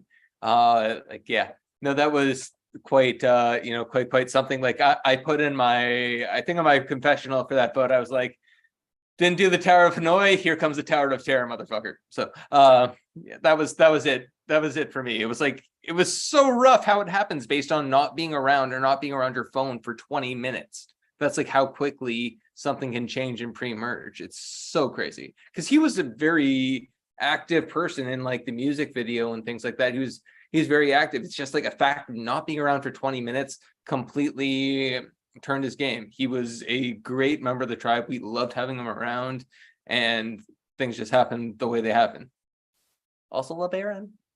Righty, yes. So next up is Aaron, the Southern newbie. He is another person. We had 3 very fresh faces on this Evam County, the 3 correctly, and that was the 2 of our finalists and Aaron. And Aaron is obviously from Kentucky, had that strong. What'd you say? Oh, and Mike, 4. Okay, 4. Forgot about Mike. Oh my God, I can't believe that. But and Aaron had that strong Southern twang and that strong, like, I loved it as a Southerner myself. And yeah, he just brought a charm. He brought a new charm into this community, and I hope that Mike and Aaron, kind of like what we've been telling both LJ and Tyler, that y'all stick around in these other games, because this was one experience. Y'all are going to have very different experiences and very new things you're going to learn as you keep playing. Next up, we got Ken, the Vegas Heat Wave. So Ken, at the beginning of this trip, a lot of his game was being in Las Vegas and vacationing at the casino. And another superlative I want to give Ken, the king of blurry videos. Like, he had, anytime he shot a video, it was blurry. Yeah, so to put some light onto this, so Ken was an alternate for this season. Ken was asked very, very last minute. And we knew about this Vegas conflict, but he still wanted to be an alt. And so when we put him in the game, he sent me the videos, and we had like 3 hours before premiere, and I went, okay, yeah, this is just how the video is going. So, but Ken played it as well as he could. But unfortunately, the rest of his tribe just deadlocked, hated him. They all wanted him out. Like, they wanted him to die and to burn in flames. And I'm just kidding. But no, Ken had a difficult time because of it. He did that shit to himself. I'm sorry. I'm like actually rereading VL stuff, and it's just like, look, like I did love Ken. It just happened that like the first start of his game, he was in Vegas. So like, go enjoy your time, boo. But it just kind of ruined it. And then when it finally came down to after Corey, it was like he admitted defeat, and he was like, I know it's me going. And I was like, okay. Literally, we didn't even do shit. He was just like, well, I know Biggest it's me. We're twist of just the all sitting there season. like, Biggest we twist of the literally went- season. I was voting Benji that round until Ken admitted defeat. So Benji was about to be out second for our tribe. literally, second Ken said that. We all just looked at each other and went, well, I mean, he did say it. Next up, we got Alex, the vote out no one saw coming. I just want to say, when Alex got voted out, even not only Jackie and Benji were blindsided when that happened, the other tribe was blindsided when that happened. They were like, oh my goodness, like a big game player got taken out. Like everything's turning up a notch. And this goes to our obsession award as well, or to like the obsession awards was the reasons Alex was targeted good reasons? No. Alex got targeted because Roberto found out that Alex hosted Minor in a previous game. Yeah, he's a comp beast, whatever. Like, it's such a small thing, and like, whatever. But Alex hosted Minor in a game that Minor had won, and all day, Roberto was on call with Alex on and off, and I hopped on one of them, and Roberto's sitting there in his car, and he goes, Alex, you have the face of a host. Have you ever hosted a game before? Like, and Alex was like, I mean, I like, weird question, but yeah, I have hosted a game before.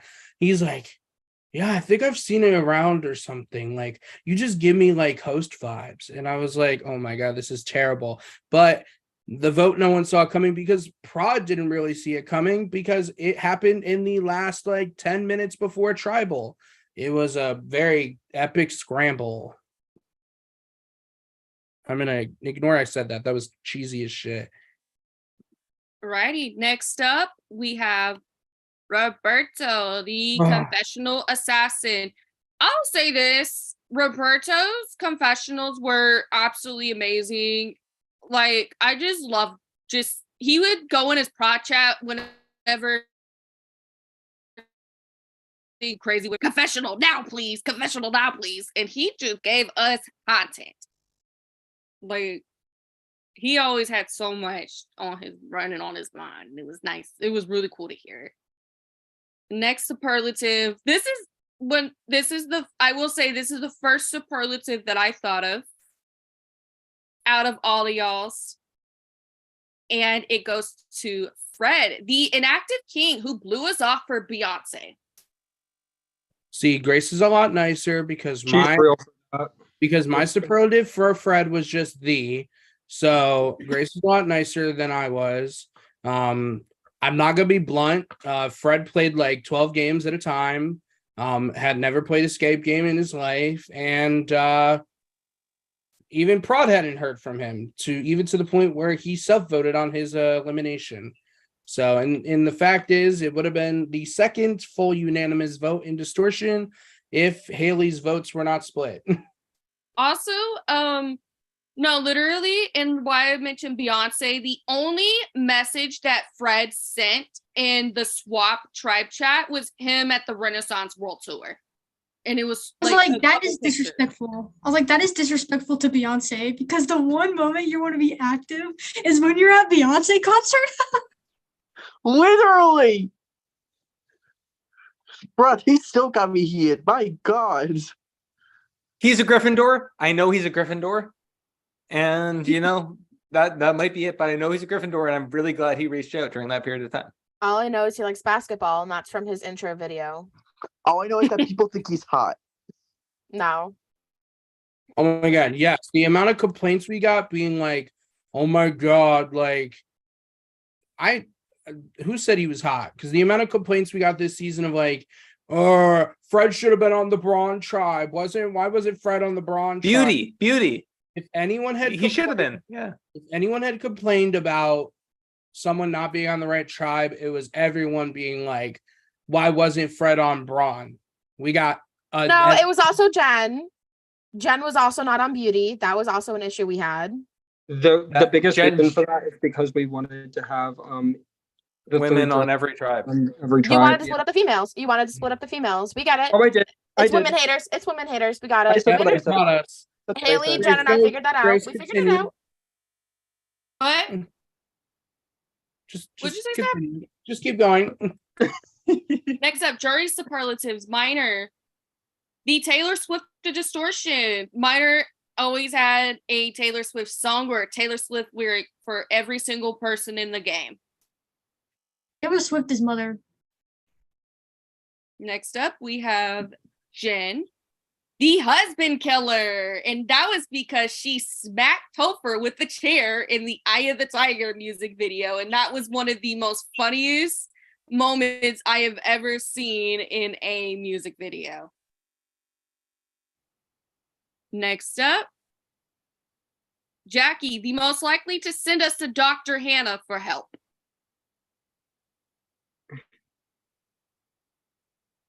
Next up, we got Morgan, the manager of the Distortion Hibachi restaurant, because Morgan was a manager in the game and Morgan works at a hibachi restaurant. Morgan What? just as you said. Yeah, that. Morgan, you see superlative. Next up, David, the serving idol sniper. Not only he sniped an idol from his own alliance, but he was very relatable in the fact that he would join tribals and calls from his serving job. Like, I would fucking do the same thing. Next up, Brandon, the project cold caller. Kind of like a a little bit, except Brandon never went confessional, please. Brandon just called his chat. I remember one. I cannot remember. I think it might have been. It was after a challenge or after a tribal, and I was like, I'm gonna shut my laptop and go to bed. And I was like, why is it ringing? And I was like, oh, it must be some alliance call. And I was like, oh, Brandon's calling. And I was like, Ooh, bitch. And I was like, oh, misclick, you know. It kept ringing. And I was like, hello. Brandon's like, I just needed to call this. Like, we're talking. Let's go. Next up, Haley, the queen of all the bucket hats. Every time I see Haley on video or see Haley wherever, she's wearing a bucket hat. And it's inspired by her one-on-one with LJ. Next up, Benji, the true Hufflepuff of the season. Not only he got hero, he literally represented the Hufflepuffs in a live game during this game. Next up, Tyler, the most likely to give us the Bard army or the Bard family reunion. Hell yeah. Shout out mom and dad. And with that, I got to go actually see them. So I love you all. Ready. Get them to apply for next season. Oh, I'm glad I never showed you their faces so they can apply secretly. And honestly, that'd be fine. Next up, Staten, the guy with the best production. He always, if he has an idol, just so y'all know, he's gonna have a condom box in handy. And then finally, our winner, LJ. This was another easy superlative that I had to come up with for you. The president of the Nala fan club. Oh my god. Rob Disney Stop. Princess. Rob Stop. Disney Princess. Stop. True hero. I'm about to Hero, take not a back my gaslighter. Cut Not the a camera. gaslighter. Cut the camera. LJ, Listen, LJ, I'm gonna take back my vote. listen. I fought hard for my superlative. It was not chosen. My superlative was the Carson of Distortion Survivor because everyone watches Survivor on CBS. Well, LJ went into his interview going, yeah, I watched all of your second season of Distortion. Like, I studied it. I know who won hero, who won villain, who won the game, who won this comp, like, and was using these as examples in his interview. Mind you, we don't know LJ, so I'm hella confused. I'm like, oh, okay. LJ's like, yeah, like, and because LJ was asking a bunch of org questions, I was like, it's honestly however you want to play. And LJ was like, yeah, I can either be like super inactive, like Ariel, or I could be like hella chaotic, like Karen. Like, who wouldn't? And then he goes, who wouldn't root for Karen? Honestly, So good for that. So good for I was that. like, I'm like, my jaws dropped, and I'm like, because LJ goes, I might ask some questions during the interview. And then he just starts pulling out the fact that he watched our whole season. I was like, oh, okay. And then, like, oh my God, LJ, you got some mind reading tricks, don't you? Because every time we did a comp, you'd go, oh, well, they did this in a past Distortion season. They're doing blah, blah, blah. Like, oh, I was pissed. I was pissed off because not only that, but we would be talking about stuff on calls, and you would bring it up in your prod chat, what we were talking about. And we were like, what the fuck? Like, what the actual fuck? The way you listen, we got season 2 to be shocked. We got season 3 to be shocked. The fact that the minute we were like, you guys need to be around, and LJ runs around going, be ready for the HOH comp. Be ready for the Big Brother night. And I didn't know this was happening until I see Morgan and Haley's one-on-one, and she goes, and Haley's like, what is happening tomorrow? And Morgan goes, oh yeah, LJ told me it's Big Brother. Literally, he told me that, and I was like, okay, I guess. Like, I didn't watch any previous seasons, so sure. But I also agree with the Nala fan club, despite the fact she's a gaslighter. I'm a huge fan of Prod. I'm a huge fan of the show. Let me tell you that, like, watching this show, like, the way I started watching it was like, sorry, anyone on season 1. I started on season 2. I was watching Tribals, and I realized, like, I don't know what the fuck is going on. I'm just watching people getting voted out and hearing what happened. And then I just started watching the final Tribal only and Jury Speaks. Then I learned something. Then I did that for season 3. And then I watched backwards from that. And then I started to, like, get a handle on how this game worked. But, like, holy shit, it took a long while. But all it did during that is made me be like, these guys are putting so much effort into this. Like, I want to match it. If they let me in this, I want to match it. I want to go crazy. I want to go ham. I want to do weird shit. I want to defend Nala to the death and get that on tape. And I've done everything I accomplished. Everything I set out to accomplish, you know? Is it too late to take back his vote? Or take my Literally, vote? Take back we my were vote like, now? we were conspiring to not vote for you if you mentioned Nala one more time. I didn't. This is the last award, right? This was the last one, and we got one more slide. So we have so Yeah, thank you guys so much for playing and giving us a great season. As explained before, you guys have dethroned season 2 as the best season of Distortion and probably the best game I've ever hosted ever. We love you all so much. We are so glad this is a great experience. Now, unfortunately, we did predict the massive heat wave that would hit this country. And the summer is now immensely cooling down. So what is there to do next, you might be asking? Well, let me show you. Why is the summer cooling down? Give me a sec. My fucking computer sucks because of course it sucks. On the The time the truth is out there. Of course I need it to not suck the minute I need it to not suck. runs. Okay, but like, runs. hi Morgan, we won duo this Hey, season. hey, duo this Like I season. told you, bitch. Anyways, what's We next? We did that. Oh, come on, graphic design. Thank you.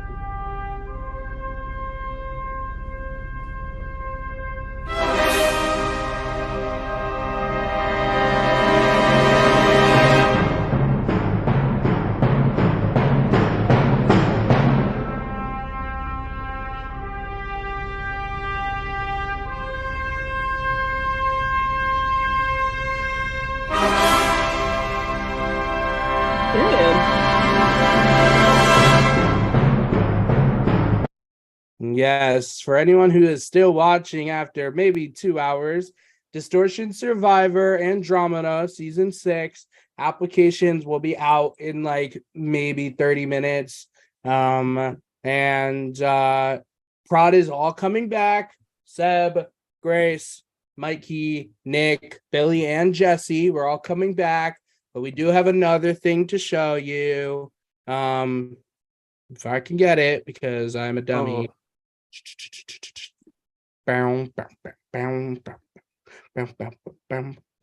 Hey, hey.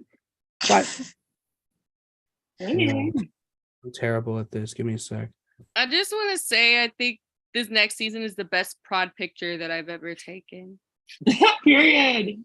Okay, so as you know, this season we had a Distortion Survivor after show, and it was hella lacking when the merge started, and so we got 2 people this season who were pretty confident will get our shit done. Andromeda, we deal with space, and we might deal with an alien here or there, but who else to call when we need aliens help with than the Distortion Survivor show? We have Karen coming back, who took a break this season to focus on CTC, and we have LJ. You guys might or might not know him, but he is Never heard of him. To help us this season with running the after show, and we are so excited to have him helping us this season. And yeah, that's it. But to everyone who's watching, thank you so much for supporting this amazing season with this amazing cast. All